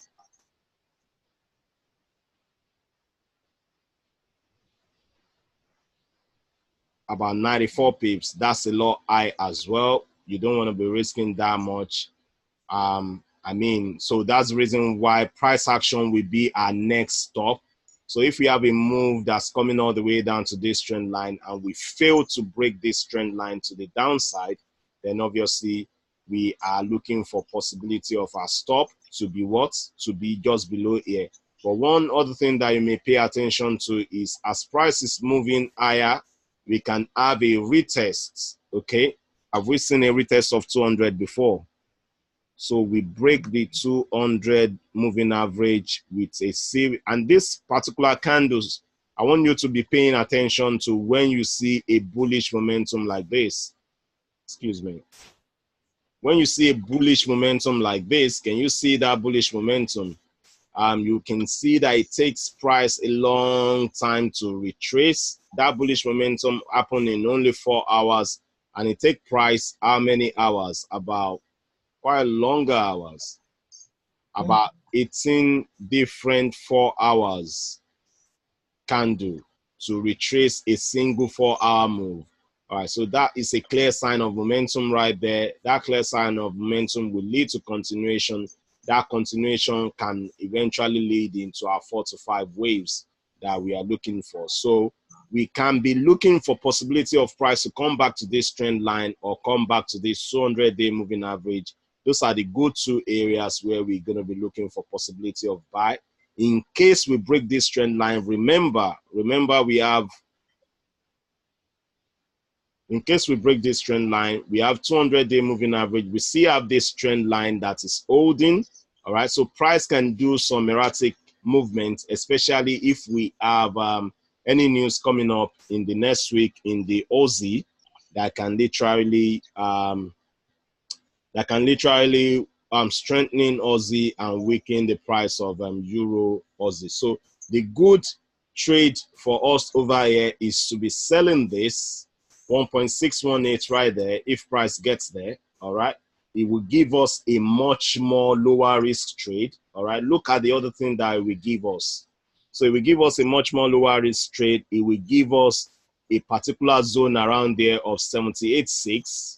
Okay, so now you have your Fib cluster in the same area of all this area here, 1.63 area, and then the 78.6 is a very good zone for us to look for possibility to sell. All right, price would have gotten a very good run up.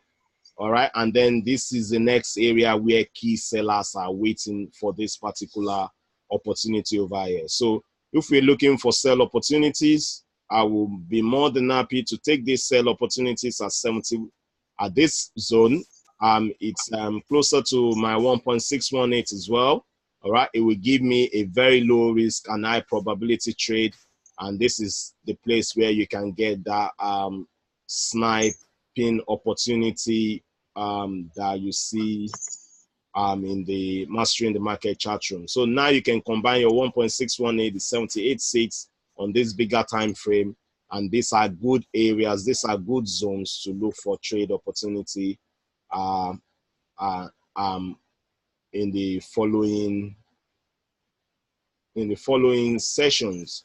All right, so one thing about analysis is this: analysis is not just about the trade that you want to take immediately. Okay, analysis is about what is going to put money in my pocket in the future as well.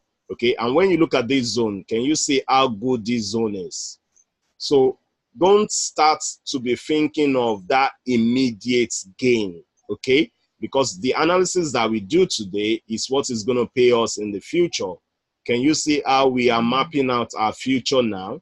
All right. And if you want to be in this business for a longer term, okay, you have to start saying things like this, okay, because you don't want to start getting caught up in that present price action, okay, but you want to position yourself in a manner whereby the professionals are looking at things as well, in a manner whereby they are seeing things much more clearly. And this is a very good position. It's going to give us a low risk. Look at the amount of resistance that's in this zone.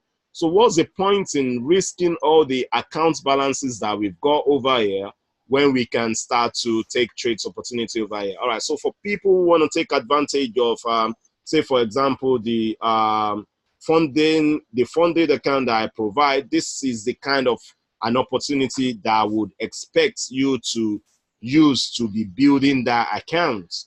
You know what I mean? Once you take an account like that, that can be your savings for the next future, you know. And the good thing about that account is once you hit a 10% target, you will get a double capital in your trading account. So you hit a 10K, you hit an 11K target, then you will get 20K. You hit a 22K target or more, you're going to get 40K. You hit a 44K target or more, you're going to get 80K. So when you are taking trades like this, the kind of opportunities that you can get in a trade like this will be very, very immense, you know. And that's the reason why I'm there, to just support you through this journey, for you to be able to see things clearly, and for you to know that it's about 200 and something pips fall that we might encounter.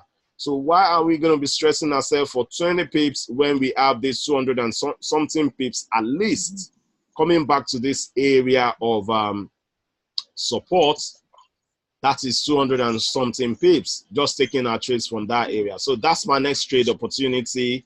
I'm not going to be killing myself looking for another killer that's not going to be profitable, but I'll be looking at this opportunity right now, and I'm going to be inserting that into my trading account, and that is where I want to act going forward in the future. All right, so I've got a trade. Bola, Yes, please. I have a question, please. Go on. Yes, this is Marjorie. Hi, Marjorie. If I was to place a trade with Euro odd, right, since I have a smaller account size, right, what would you advise me? What I generally enter like on the 15 minute. I find my entry from, say, from the 4 hours, and then I go down to look for an entry on the, I find a trade on the daily, go down to the 4, and then I place from the 15 minutes. How would you advise us to trade this, like from zone to zone? Right. So with this particular type of a trade, time frame matters less. All right. What time frame it does for you is it will give you a clearer details into the analysis. All right. But when you are seeing confluences, okay, when you are seeing confluences, time frame matters less. The supply and demand zone, what time frame are we supposed to draw them in? All right. I'll answer that in a minute. So look at this area, right? Eventually, whether you take a trade on 15 minutes or you take it on 1 hour or you take it on 4 hours or you take it on daily, everything depends on what is your analysis. What kind of analysis are you putting into play? The 1.618 zone is never going to change for every time zone. Okay. Are you there with me?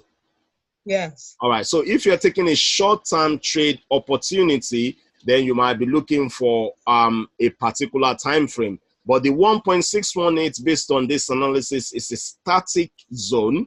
It's not going to change, right? This zone where we have all this resistance is not going to change irrespective of whatever the time zone is. Are you getting my point?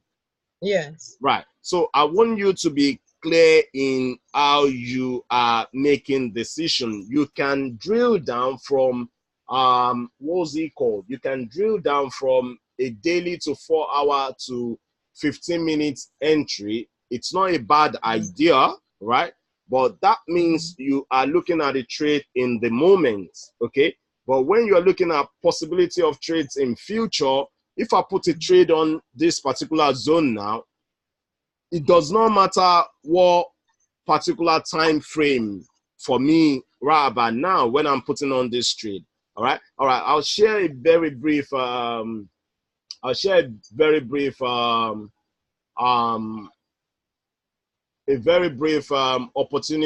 that I was doing with one of my friends over here in London that's trying to learn how to trade as well. So I went to his house. I pick up some trades. We pick up all those trades on harmonic, coupled with support and resistance, coupled with trend lines, just a couple of confluences together, harmonics and support and resistance.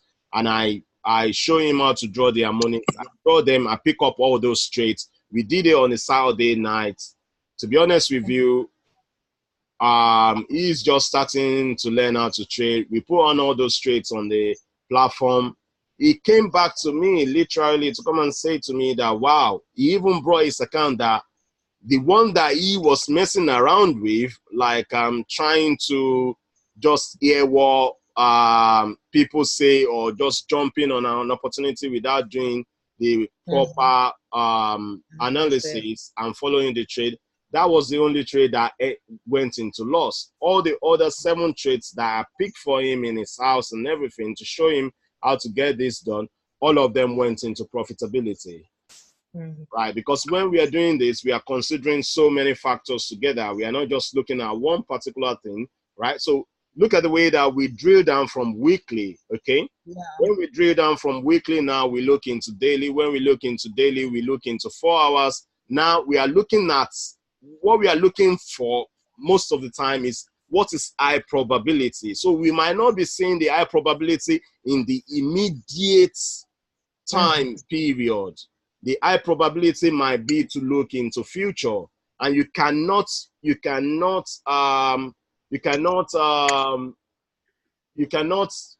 that opportunity away from yourself. The opportunity of looking for immediate gain versus the opportunity of looking at things in a longer term. So if you want to be in this business for a longer time and you want to catch something that's going to be that you'll be able to retain, that will give you peace of mind, that won't stuck you to the charts all the time, you know what I mean, that you'll be able to do things in a much more professional manner and still have time to do other things, you will be able to do it like this, you know what I mean? And then just come and check your trades maybe every 4 hours or every 1 hour to see what has hit. It's more or less like setting a trap. That's what we're doing right now. So you're going to set a trap now, then you check back every 4 hours to see what has hit. Then you don't get glued to the system, if you get what I mean. Then over time, say like when all this trade comes to profitability now, all right, so I picked that trade for him, say about 2 weeks before the last FOMC. And he literally come to find me to come and show me that, wow, look at the result of what we picked. And that kind of give him the conviction, that kind of give him the trust that this process actually work. All I have to do is know exactly how to do it or how to look for it. All right, so when we're looking for trades, we might be looking for trades for the current moment, but what we're going to end up seeing might not be for the current moment. So we're not going to now say that just because we didn't see anything for the current moment, we feel disappointed. But what we find at the end of the day is find a high probability opportunity, you know, and that high probability opportunity is what is key for us more than anything else. So that I know that when I take this trade, at least more than anything else, I will have a low risk opportunity, and then there's every possibility that my trade is just gonna be positive at the end of the day, because now I'm considering so many things that so many high-level professionals are considering, and then everything is matching together in one particular zone. And do you know what make a trade works more than anything else? Is when you now start to have, look at this, what is this area? Resistance, that's one. What is this area? Can you see that Fibonacci? That's a sweet spot of 78.6. That's 2. Yes. What's this area? 1.618. That is 3. You know what I mean? And when you have that 3 zone together now, you've got your support and resistance in place. You've got your Fibonacci's in place from a higher time frame, then back into a lower time frame. Then you are looking at 3 solid reasons, right? And now you've combined multiple time frames together. Now you're looking at opportunity in a way whereby you're saying to yourself that, I mean, look at this move. Look at this beautiful move right here. Who doesn't want to be part of this move? And that's where your trade is now ending you towards. So when you see a trade over there, would you rather have a small account and build it with this trade, or be chasing other trades that is not going to be acting? Trade location is very essential when it comes to trading, you know, and that's the reason why I'm much more happy to look for my trades in a much more sensible location, and then tying things together and then making it have a sense all in one. And what have we done here now? So we've looked into a couple of things. All right, so rather than just looking at things in a short-term manner and say to ourselves that we've hit a 50% retracement, and then obviously things can start to come back down. One second, please. Exactly. That's what I'm going to be doing right now. I want to put a sell limit over there and forget about that. The reason why I want to put a sell limit over there and forget about it is this. When you remember, we look at this area and we said to ourselves that we have a 50% fib around that area, right? All right, so having a 50% fib on this area from a daily chart, if you remember.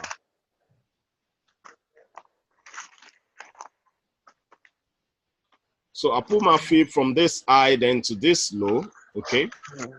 And then we hit a 50% level, which we've tested 3 times, okay? My first immediate notion of this, let me look for another clean chart.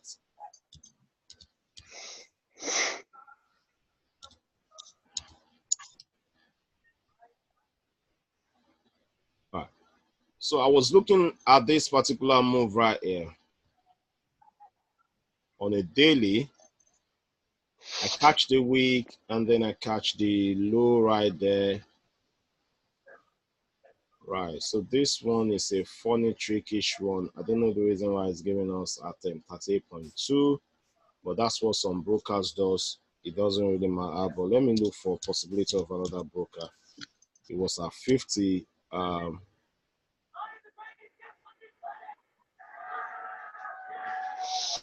Well, it would be because of this strong week anyway. All right, so 50, 38.2, it doesn't really matter. What matters is we are at a Fibonacci number. All right, so that's what really matters, that we are at a particular Fibonacci numbers. All right, so what we are looking at is at this particular number, if I'm seeing this 38.2, I'll be saying to myself that this is a moderate retracement, and I mean, this is an expected retracement zone. I'm expecting price to retrace back down, okay? But one thing that I'm so solid about when it comes to using my moving average is this. If I see price, 1 second, please. What we the TP and stop loss be, then I will show you that.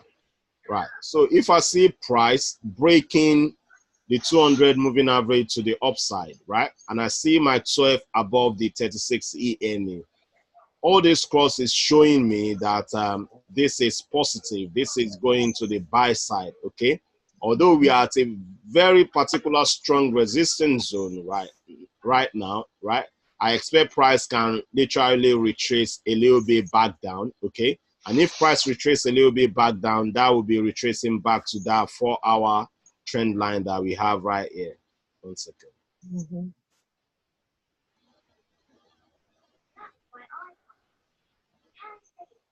So I can get that retracement back to this 4-hour trend line. One thing I want you to pay attention to is this. You see the moment you have the break of the 12 above the 36, okay? In as much as you don't have that break back down, in as much as your 12 remain up on the top side, you are looking at everything in a bullish manner. Yeah, you'll be getting some move that's going to be a sell-off, all right? But in as much as you see have that cross, okay, the average, the other average in the market is showing you that the buyers are more plenty than the sellers, okay? The moment you have that cross down now, yeah, that is showing you that the sellers are now taking advantage. They are more than the buyers, all right? So I want to queue on the side where I know who is plenty more than the other. So if the buyers are more strong and there are plenty in the market, it's better for me to be a buyer, and I'll be looking for bounces off anything like a wall. So this zone right here will be a bounce. Another zone right there will be a bounce. And that's the reason why we use the trend line to connect these zones together. So that when we now have a move like this, from here to here, to this particular zone, to that area, to this particular zone, to that area, we can be looking for this zone again, because this zone has been playing an important area. Look at that. Over there, over there, over there again. 1 second. Someone's asking a question. All of them are exponential moving average, 12 EMA and 36 EMA. All right. They are right here, 12 EMA, 36 EMA, 200 EMA, and 63 EMA. I've got a video on them on the channel, and obviously, because what I do for you guys is mentoring. All right, it's not just teaching, it's not just analysis, it's mentoring. That's the reason why my session takes a longer time, because I want everybody to be part of it.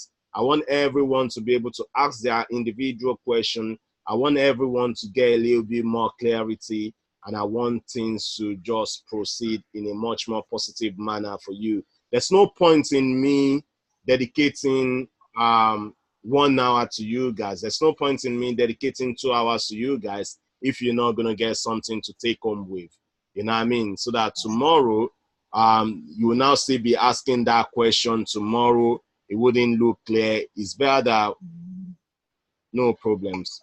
It's better that we can get something out of this. Each and every time that we do it, it brings in much more clarity, and it makes life a lot more easier for not just me, but for you at the same time as well, because you'll be able to see it over and over again. You'll be able to know that when the blue crosses below, now is the time that the sellers are completely in control. So each and every move back up is an opportunity for sellers to take it down. Each and every move back up, opportunity for sellers to take it back down, all right? Each and every move back up, opportunity for sellers to take it until you see that cross again. Look at the cross right here. All right, so let's do this. So you have that cross, it's showing you who is in control all the way down. The moment you have that cross back up again, it's showing you the control has now taken over. So who is in control now? Who do you think is in control now? The supply and demand zone, what time frame are we supposed to draw them? The longer time frame, the better for you guys, right? The longer time frame, the better for you, okay? That produce much more enormous result than the shorter time frame. So who do you think is in control of this particular price movement now? The bulls are in control, simple. Mm-hmm. All right. So once the bulls are in control, you don't want to be selling anything against this trend until you have a particular position where it looks much more sensible. Okay. And that particular position where it looks much more sensible is where we found on this particular chart. Right here.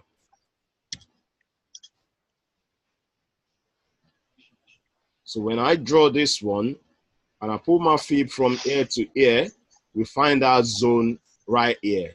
And we do not just find that zone, we realize that in that zone, a lot of sellers are coming to take the price back down. A lot of sellers are coming to take the price back down. But who are these sellers that are coming to take the price back down? Let me be honest with you, yeah?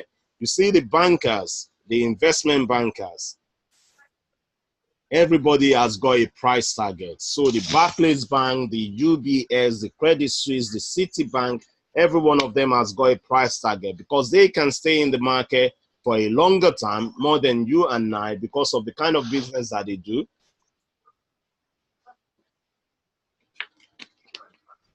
When prices get into one particular location, they would have Guys, you know the word is rubbish. This thing now, it's woman they watch. No, it's woman they watch. You hear me? You know be gay. Sorry. All right. So sorry about that. So say, for example, this zone might be the zone whereby Barclays want to offset some of the positions that they've loaded up. They will have to take profit whether anybody likes it or not. And then you will see the impact, because this move is not the move that's controlled by a $200 account. These are not the moves that's controlled by $1 million account. These are not the moves that are controlled by $1 billion account. We are talking about billions and billions of dollars. Those are what is controlling this move. If care is not taken, some will occur with trillions of cash. You know what I mean? So if you are not positioning yourself in that particular area, you're just going to be suffering the bank account or the trading account that you have in the areas that things are not highly probable for you. You know what I mean? That's the reason why we will look at trades and we look at opportunities. We will break it down to the deepest level and say to ourselves, okay, we are looking at this area as an area of resistance, right? Which there's nothing bad in that, okay? But one thing that we fail to understand is we've actually break a particular 4-hour trend line going up. So even if this is an area of resistance, it's a resistance that can be broken sooner or later. And if that resistance is broken, the best possible area for us, according to this wave theory that we are following, will be this zone. All right, so my trade now will be, let's assume I'm going to be trading this. I'll be selling this at 1.63.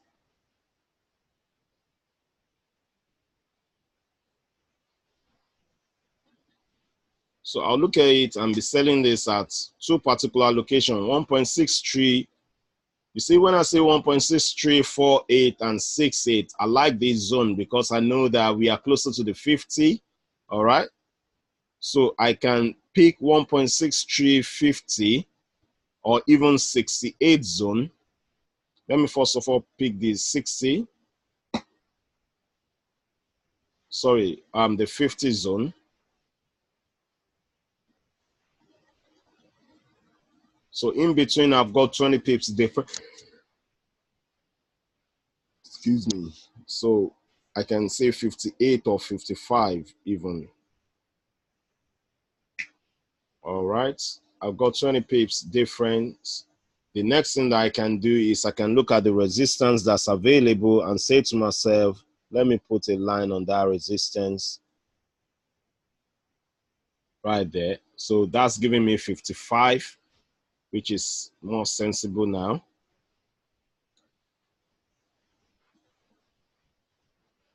And that's the exact area where I have my position.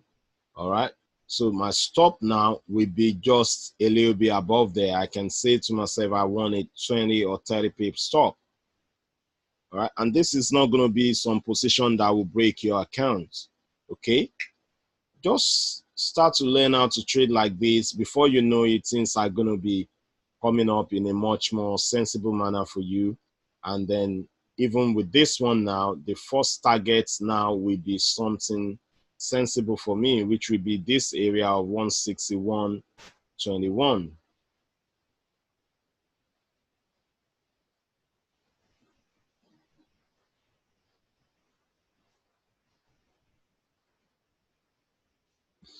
Which is going to be right on top of there again.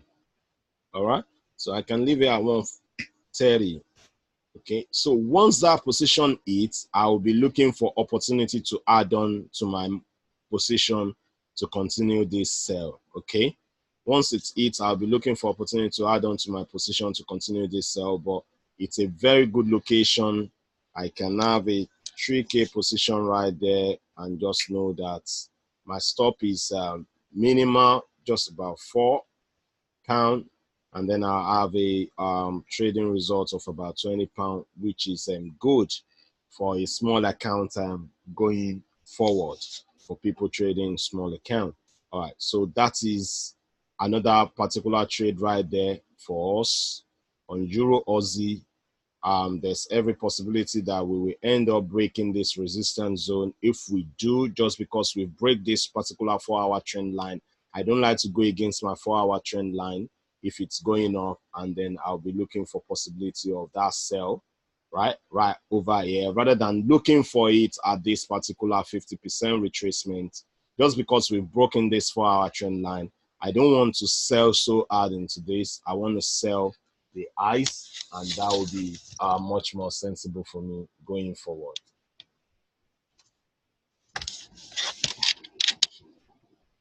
Is that clear?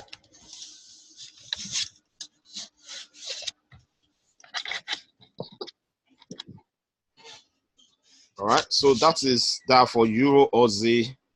I've got a position on. I'll be looking at Euro New Zealand. So with that analysis now on Euro Aussie, all right, with that analysis on Euro Aussie, one thing that I can deduce is this. Despite the fact that we can have a short-term sell coming into the Euro going into the new week, right? I can still see a possibility of price pushing back up. And I like that. The reason why I like it is this. When I look at the way the orders is flowing from this low, right? What do we have here? What kind of low do we have here? So this is an higher low. What kind of low do we have here? This is another higher low. What kind of low do we have here? This is another higher low. What kind of low do we have here? This is another higher low. And you can see it like this. 1 second. So I have this. Let me delete that. I want to show you this. All right, so if you're looking at the low and the way that we've been treating the low from 2017, in fact, it's a long time. Look at how we are moving, and you can literally see where we are moving into. And this is what is going to be giving you confidence in the game, giving you an understanding that the lows are what? The lows are moving higher, okay? So in a situation where the lows are moving higher compared to the previous ones, this is how we are graduating all the way up. The one thing more than anything else that you need to understand is there's every possibility that this can push up higher again, because each and every time that we form a low, that low is always higher, and that trend hasn't really changed more than anything else. As soon as we overcome this particular high zone, and what is that high? That high is 61.22. What was the high that we see? Right, so we have the weaker high of 61.21. All right, so having this high is what is going to give us the opportunity to encounter that slight sell-off that we are looking for. But overall, we've got a 3 white soldier. Once you have a 3 white soldier like this is a bullish tone in the market, and this is the kind of bullish tone that can lead to continuation going forward. Right. That may be one clue. The next clue is we just need to break this particular resistance zone. All right, so let's look at another opportunity again. Please repeat stop loss and target profit to market well. All right. So what I'm going to do for stop loss and target profit is this. I will copy this and put it in the chat room. What a way. Let's get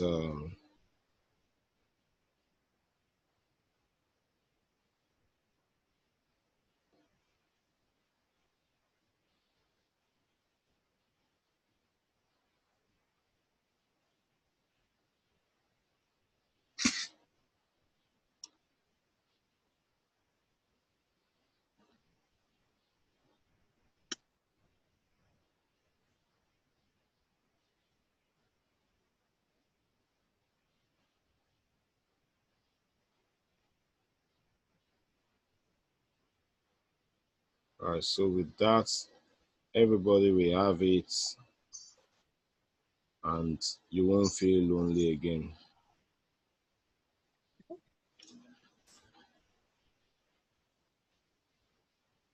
All right, so that is right there.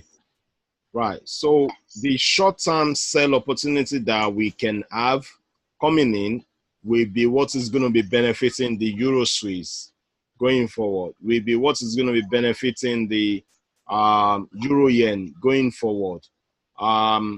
Most probably even the Euro card going forward. So, I mean, just because we've had this particular selling opportunity coming into the Euro Swiss, we've got this selling opportunity in the Euro Yen going into next week. Now will give us a good opportunity to sell this particular pairs down. So I'm going to look at the Euro Swiss and look at the Euro Yen. All right.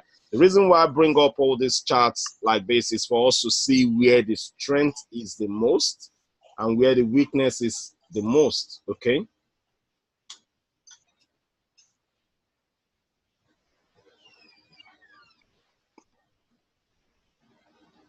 So looking at the Euro Swiss now. I don't usually like trading the Euro Swiss. I like to trade something that has opportunity, but looks like I say we're having some opportunity coming up in the Euro Swiss. So I will now go to this chart to go and look for Euro Swiss opportunity.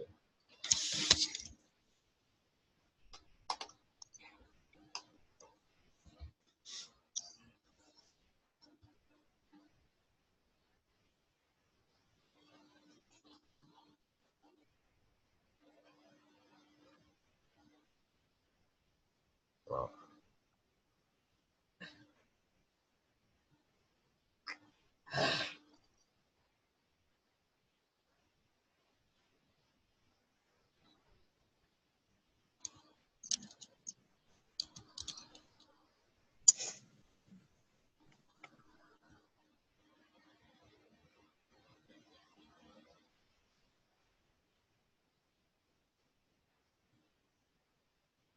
Okay.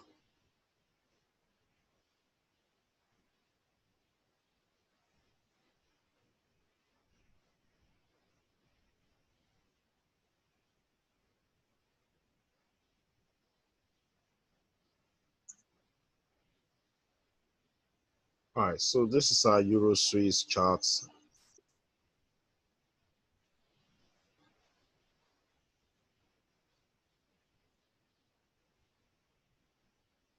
This crash, I remember it quite vividly. So we have this huge significant sell-off right there at the back of retracing this crash. All right, so we are attaining this particular zone again.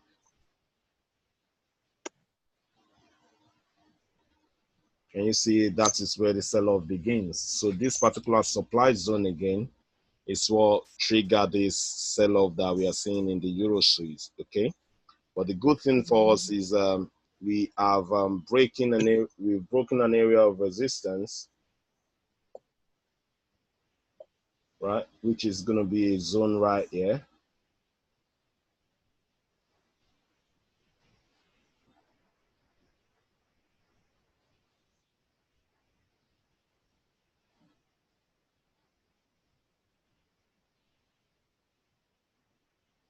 Okay. So we break that zone, and then what have we done? We've come back to it and turn it into a support, isn't it? So if you have this information, you'll be taking your trade at the back of this particular support. All right. So that is our support for now. And then obviously that's where we are seeing all this move up. What we want to see now is we want to see possibility of continuation of this move. Okay.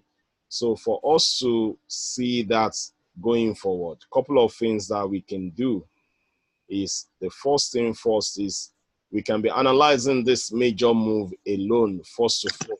All right. And we can analyze it like this alone as well. We can do this. Pay attention to this. There are also different ways to approach this. There's no way that you approach it that's not right, okay? You can start to approach this and say to yourself that this is a move up, a move down, and then a move up, and then a move down. And if this is going to continue, most probably we have that, okay? All right, so if we are seeing it like that, what we can do is we can start to say to ourselves that let's see how we are binding the market together using the Fibonacci. Let's see what kind of retracements we are getting. So if we start to look into it from here, say for example,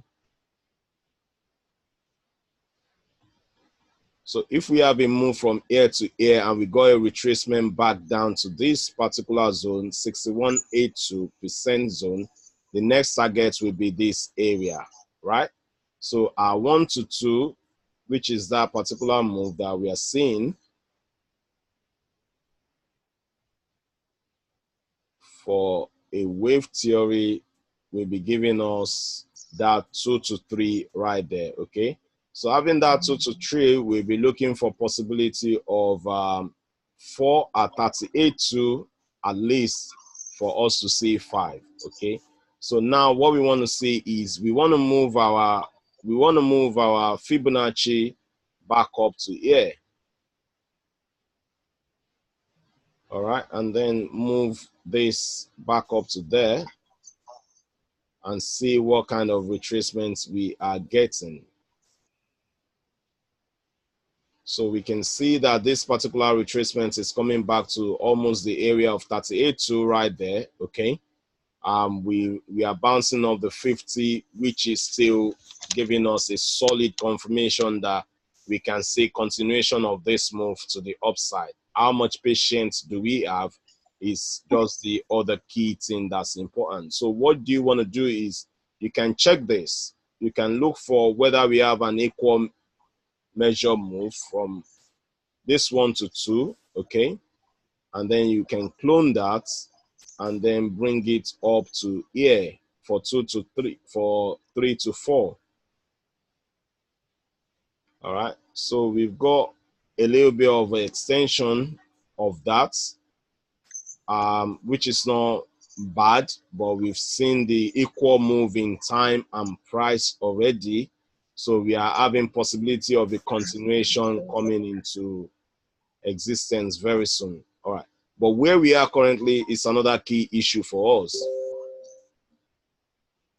Because we are at an area of couple of resistances right on top of this zone here. So that's a key issue for us.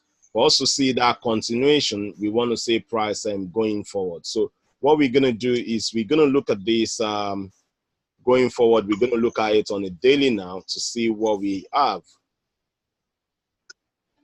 All right. So just before I go to daily, let's look at weekly quickly. The last particular cross we have on weekly is showing us that the sellers are in control, okay? So we haven't seen any contrary cross back up, but let's look at daily. So what we're seeing on daily is the buyers are now coming in on daily. So usually you will be seeing the sign. The sign will start to develop on the smaller time frame first of all before it manifests on the bigger time frame. All right, so we've seen the possibility of buyers coming in into play, but the key thing for us now is if the buyers are coming into play, where do they come in from? So those buyers come in from an area of support level, all right? And then they manage to give us a strong push all the way high, right? And then we got to this high now. This is where we are finding retracement back down. But where are we retracing to? We are retracing back to an area of support, which is going to be at 36 and 63 EMA right there. That is corresponding to another 618 zone as well. So we have a big zone around there whereby price can literally start to find support and push back up. So bear that in mind, okay? We have a huge supply zone over here. Now we've traded back above that supply zone previously, and that supply zone is now acting as what? As a support for us, okay? So that is acting as a support for us. So we break that resistance back into an area of what? An area of support now. So we are looking at this key support area, and then we're going to be capitalizing on that area to see most probably if we can see continuation to the upside. But if not, we are still looking at this very bearish. Why is it very bearish? The last time we make a high, okay? The next time we make a lower high, all right? The third time we make another lower high, all right? So all these areas of lower high needs to be taken off before we can continue. So what are we going to do?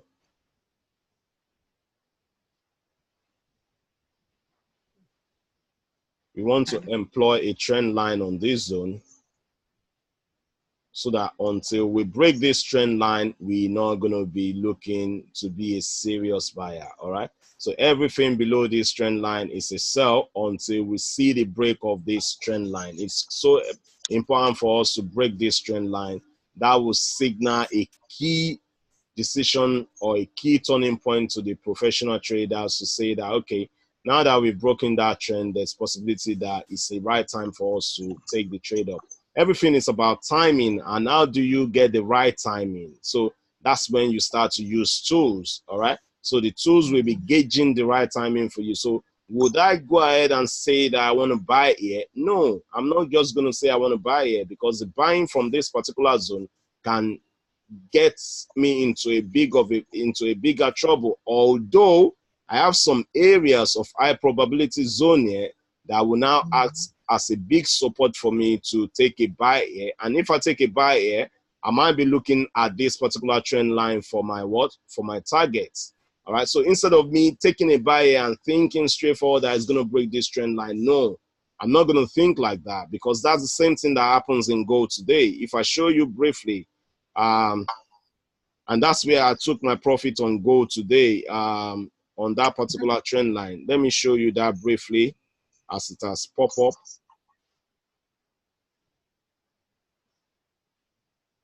Gold dollar.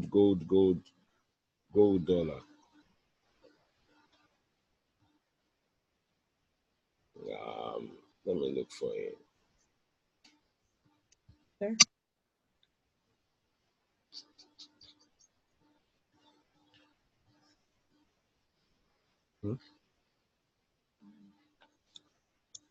Give me a second. There you go.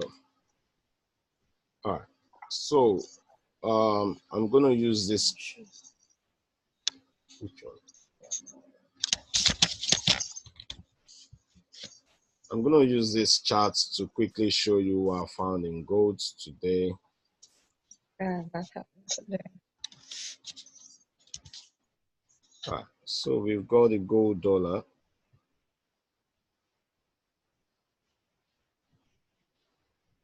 All right. So that one.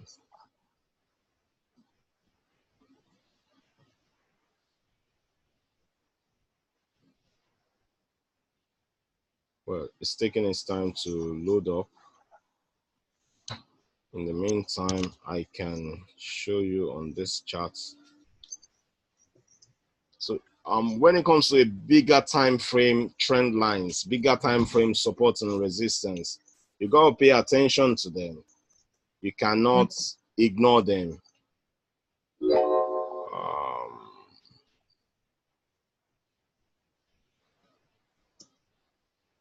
Let's assume,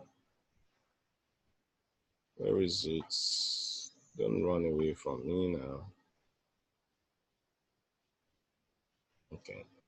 All right. So this is the charts.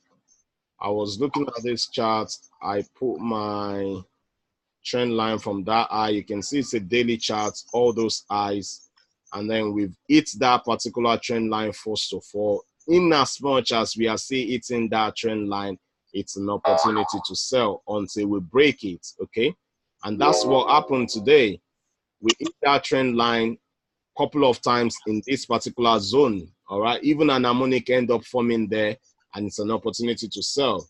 All right, so I've been buying gold and I'm looking at that trend line and I'm saying to myself that there's so many things revolving around this trend line. Even though I know that eventually gold will end up breaking that trend line to go up, but it will continue to be a sell location for so many people. All right. Meanwhile, traders who are amateur are going to be looking at that trend line and be saying to themselves that it's going to break now. No, don't consider it's going to break, because look at this eye. Look at this lower eye now, right? Look at another lower eye, okay? So this is the fourth zone that actually needs to break this trend line for us to continue. But in as much as it's still there and we haven't seen that push above it, it's still going to remain the way that it is, all right? So that's just to take note. All right, so looking at this chart now, the same thing is occurring here. So that trend line bounce, even when I now get a good support location over here, right, to take things all the way up, I'm still going to be considering this trend line, and I'm going to be looking at a bounce of this particular trend line again for the Euro Swiss. So just because we've made a lower high in the first place, all right? So where we are now on daily is a good spot, all right, for us to be looking for possibility to buy. And if we buy at any point in time right over here, we'll be looking at this trend line to take some profits, all right? So we'll be looking at this trend. Say, for example, we buy, that's about 37 pips, about 30 pips to that trend line might be an area whereby we're going to be considering to take a profit. All right, so moving forward, we remember quite vividly that we've got a support right down there, right? That's our support. At the same time, we have to look into possibility of looking at a trend line from this eye at the same time to that zone as well. So that's another huge trend line that needs to be broken for us to go up, okay? All right, so now we are building a serious picture on our Euro Swiss. Having this particular picture now, one thing that I need you to understand is there are what we call patterns on charts, okay? So if you see a move that's coming down like this, this is a kind of a triangle formation, all right? This is a kind of a triangle formation. And this particular triangle, when you have a triangle formation, price can break down and price can break back up. Anyone can literally happen. So when we consider this on a 4-hour chart now, you can see the triangle coming into play much more clearly, okay? So now you're seeing the triangle coming into play in a much more clear form.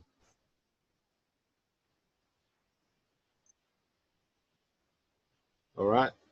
So looking at this triangle is giving us some data points, and these are the kind of equilibrium that you will see, especially when you have a big run up like this. For continuation to occur, you have to have some balancing coming into play. Please give me 2 minutes, please. I need to quickly use the lube. Bear with me a second, please.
Right, I'm back. So we having some consolidation forming in place for price. We're going to be considering some important data points on this chart. And these are the data points that we're going to be looking at for this particular triangle formation that we're seeing.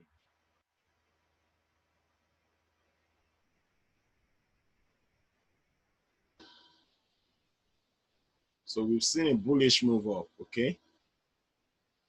So we're looking for continuation of that move. So this low is important for us. That low is important. That high is important for us. This low again, important for us. And this can be the possibility of the breakout that we are looking at in this particular instrument.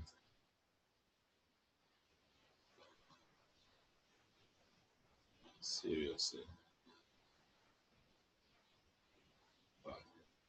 All right, so these are important data points. When price is going up, we need to see a break of this important level.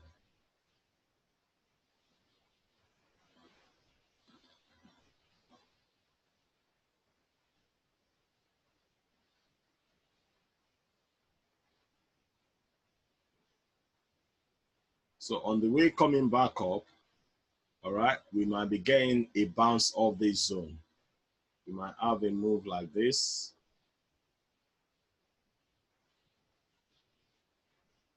Break of this trend line, and here, price can now do this again. Come back to retest, all right, and then the possibility of breakouts will now be imminent. All right, so we're not going to be looking at this and expect a quick breakout because there's so many areas that it's going to be challenging. It's going to be challenging this trend line first. It's going to be challenging this major trend line again. All right, so when we get here, this zone here, it's another good area to look for a short-term sell opportunity of about 60-something pips for that short-term sell opportunity before we now see the eventual break. All those processes need to align together for that massive break that will now lead to continuation for us, okay? And what we can be doing in that zone is this as well.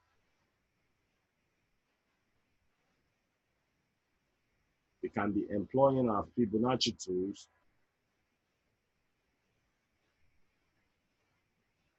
and you can see at that particular zone of 78.6, that's when the sell-off occur again.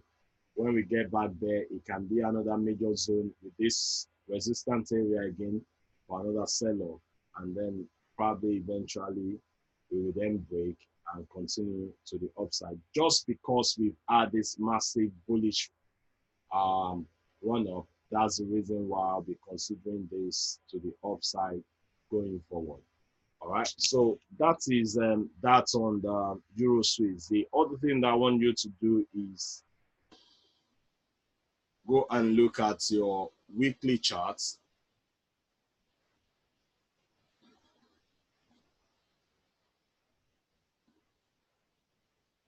So this is a weekly chart for the euro. You can build up a weekly chart for the pound, for most of the other currencies, and see how things are faring. Don't hesitate to send in your charts to the charts group. I'm going to be calling it a night at this point in time. I hope if there's any question, you can let me know. But in the meantime, I believe we've had a good time from 11:30 to 12:30, 12:30 to 1:30, and that's about 3 hours of pure technical analysis. I hope it's of value to you. I hope you're going to be able to use it going forward, and I hope you can get some rest. And if I have some time, stop loss on which one?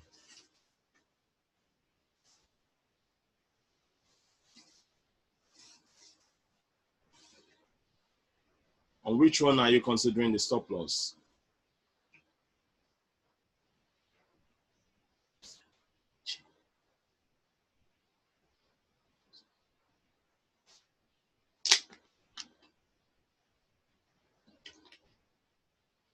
If it's on, all right. So, say for example, just because we've had these important lows over here, to have a sensible stop loss, it will be somewhere just below this low. But I won't just take this low. I'll be looking at two lows below. All right. So where am I going to find those low? So this is my first low right here, okay?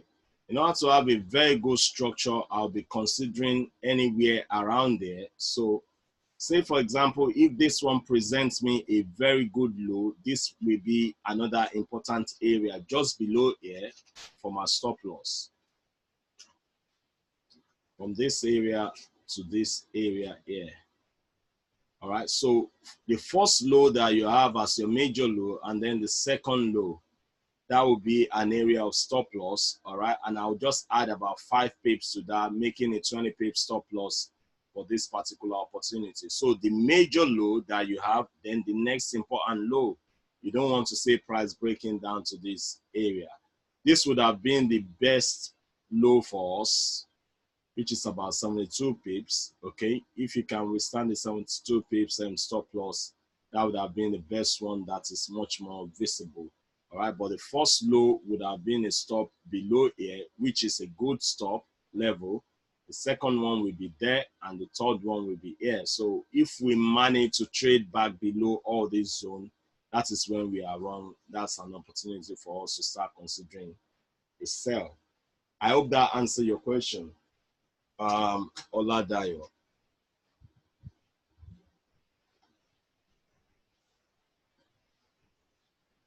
All right, I'll try and do another class probably over the weekend again for people who want to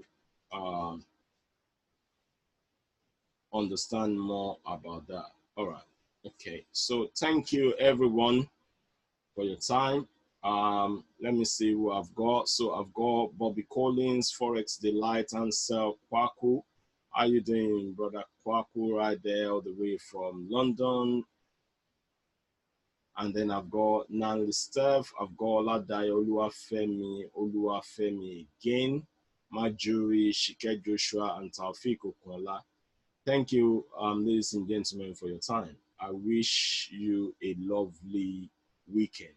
All right? Have a lovely evening. You have all the contact details right here. Let's see.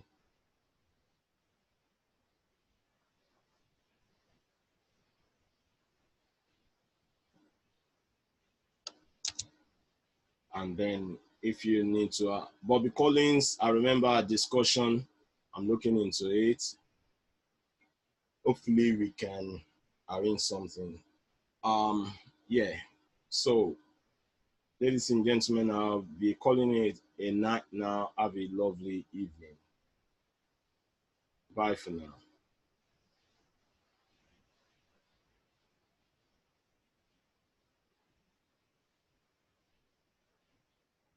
Thank you.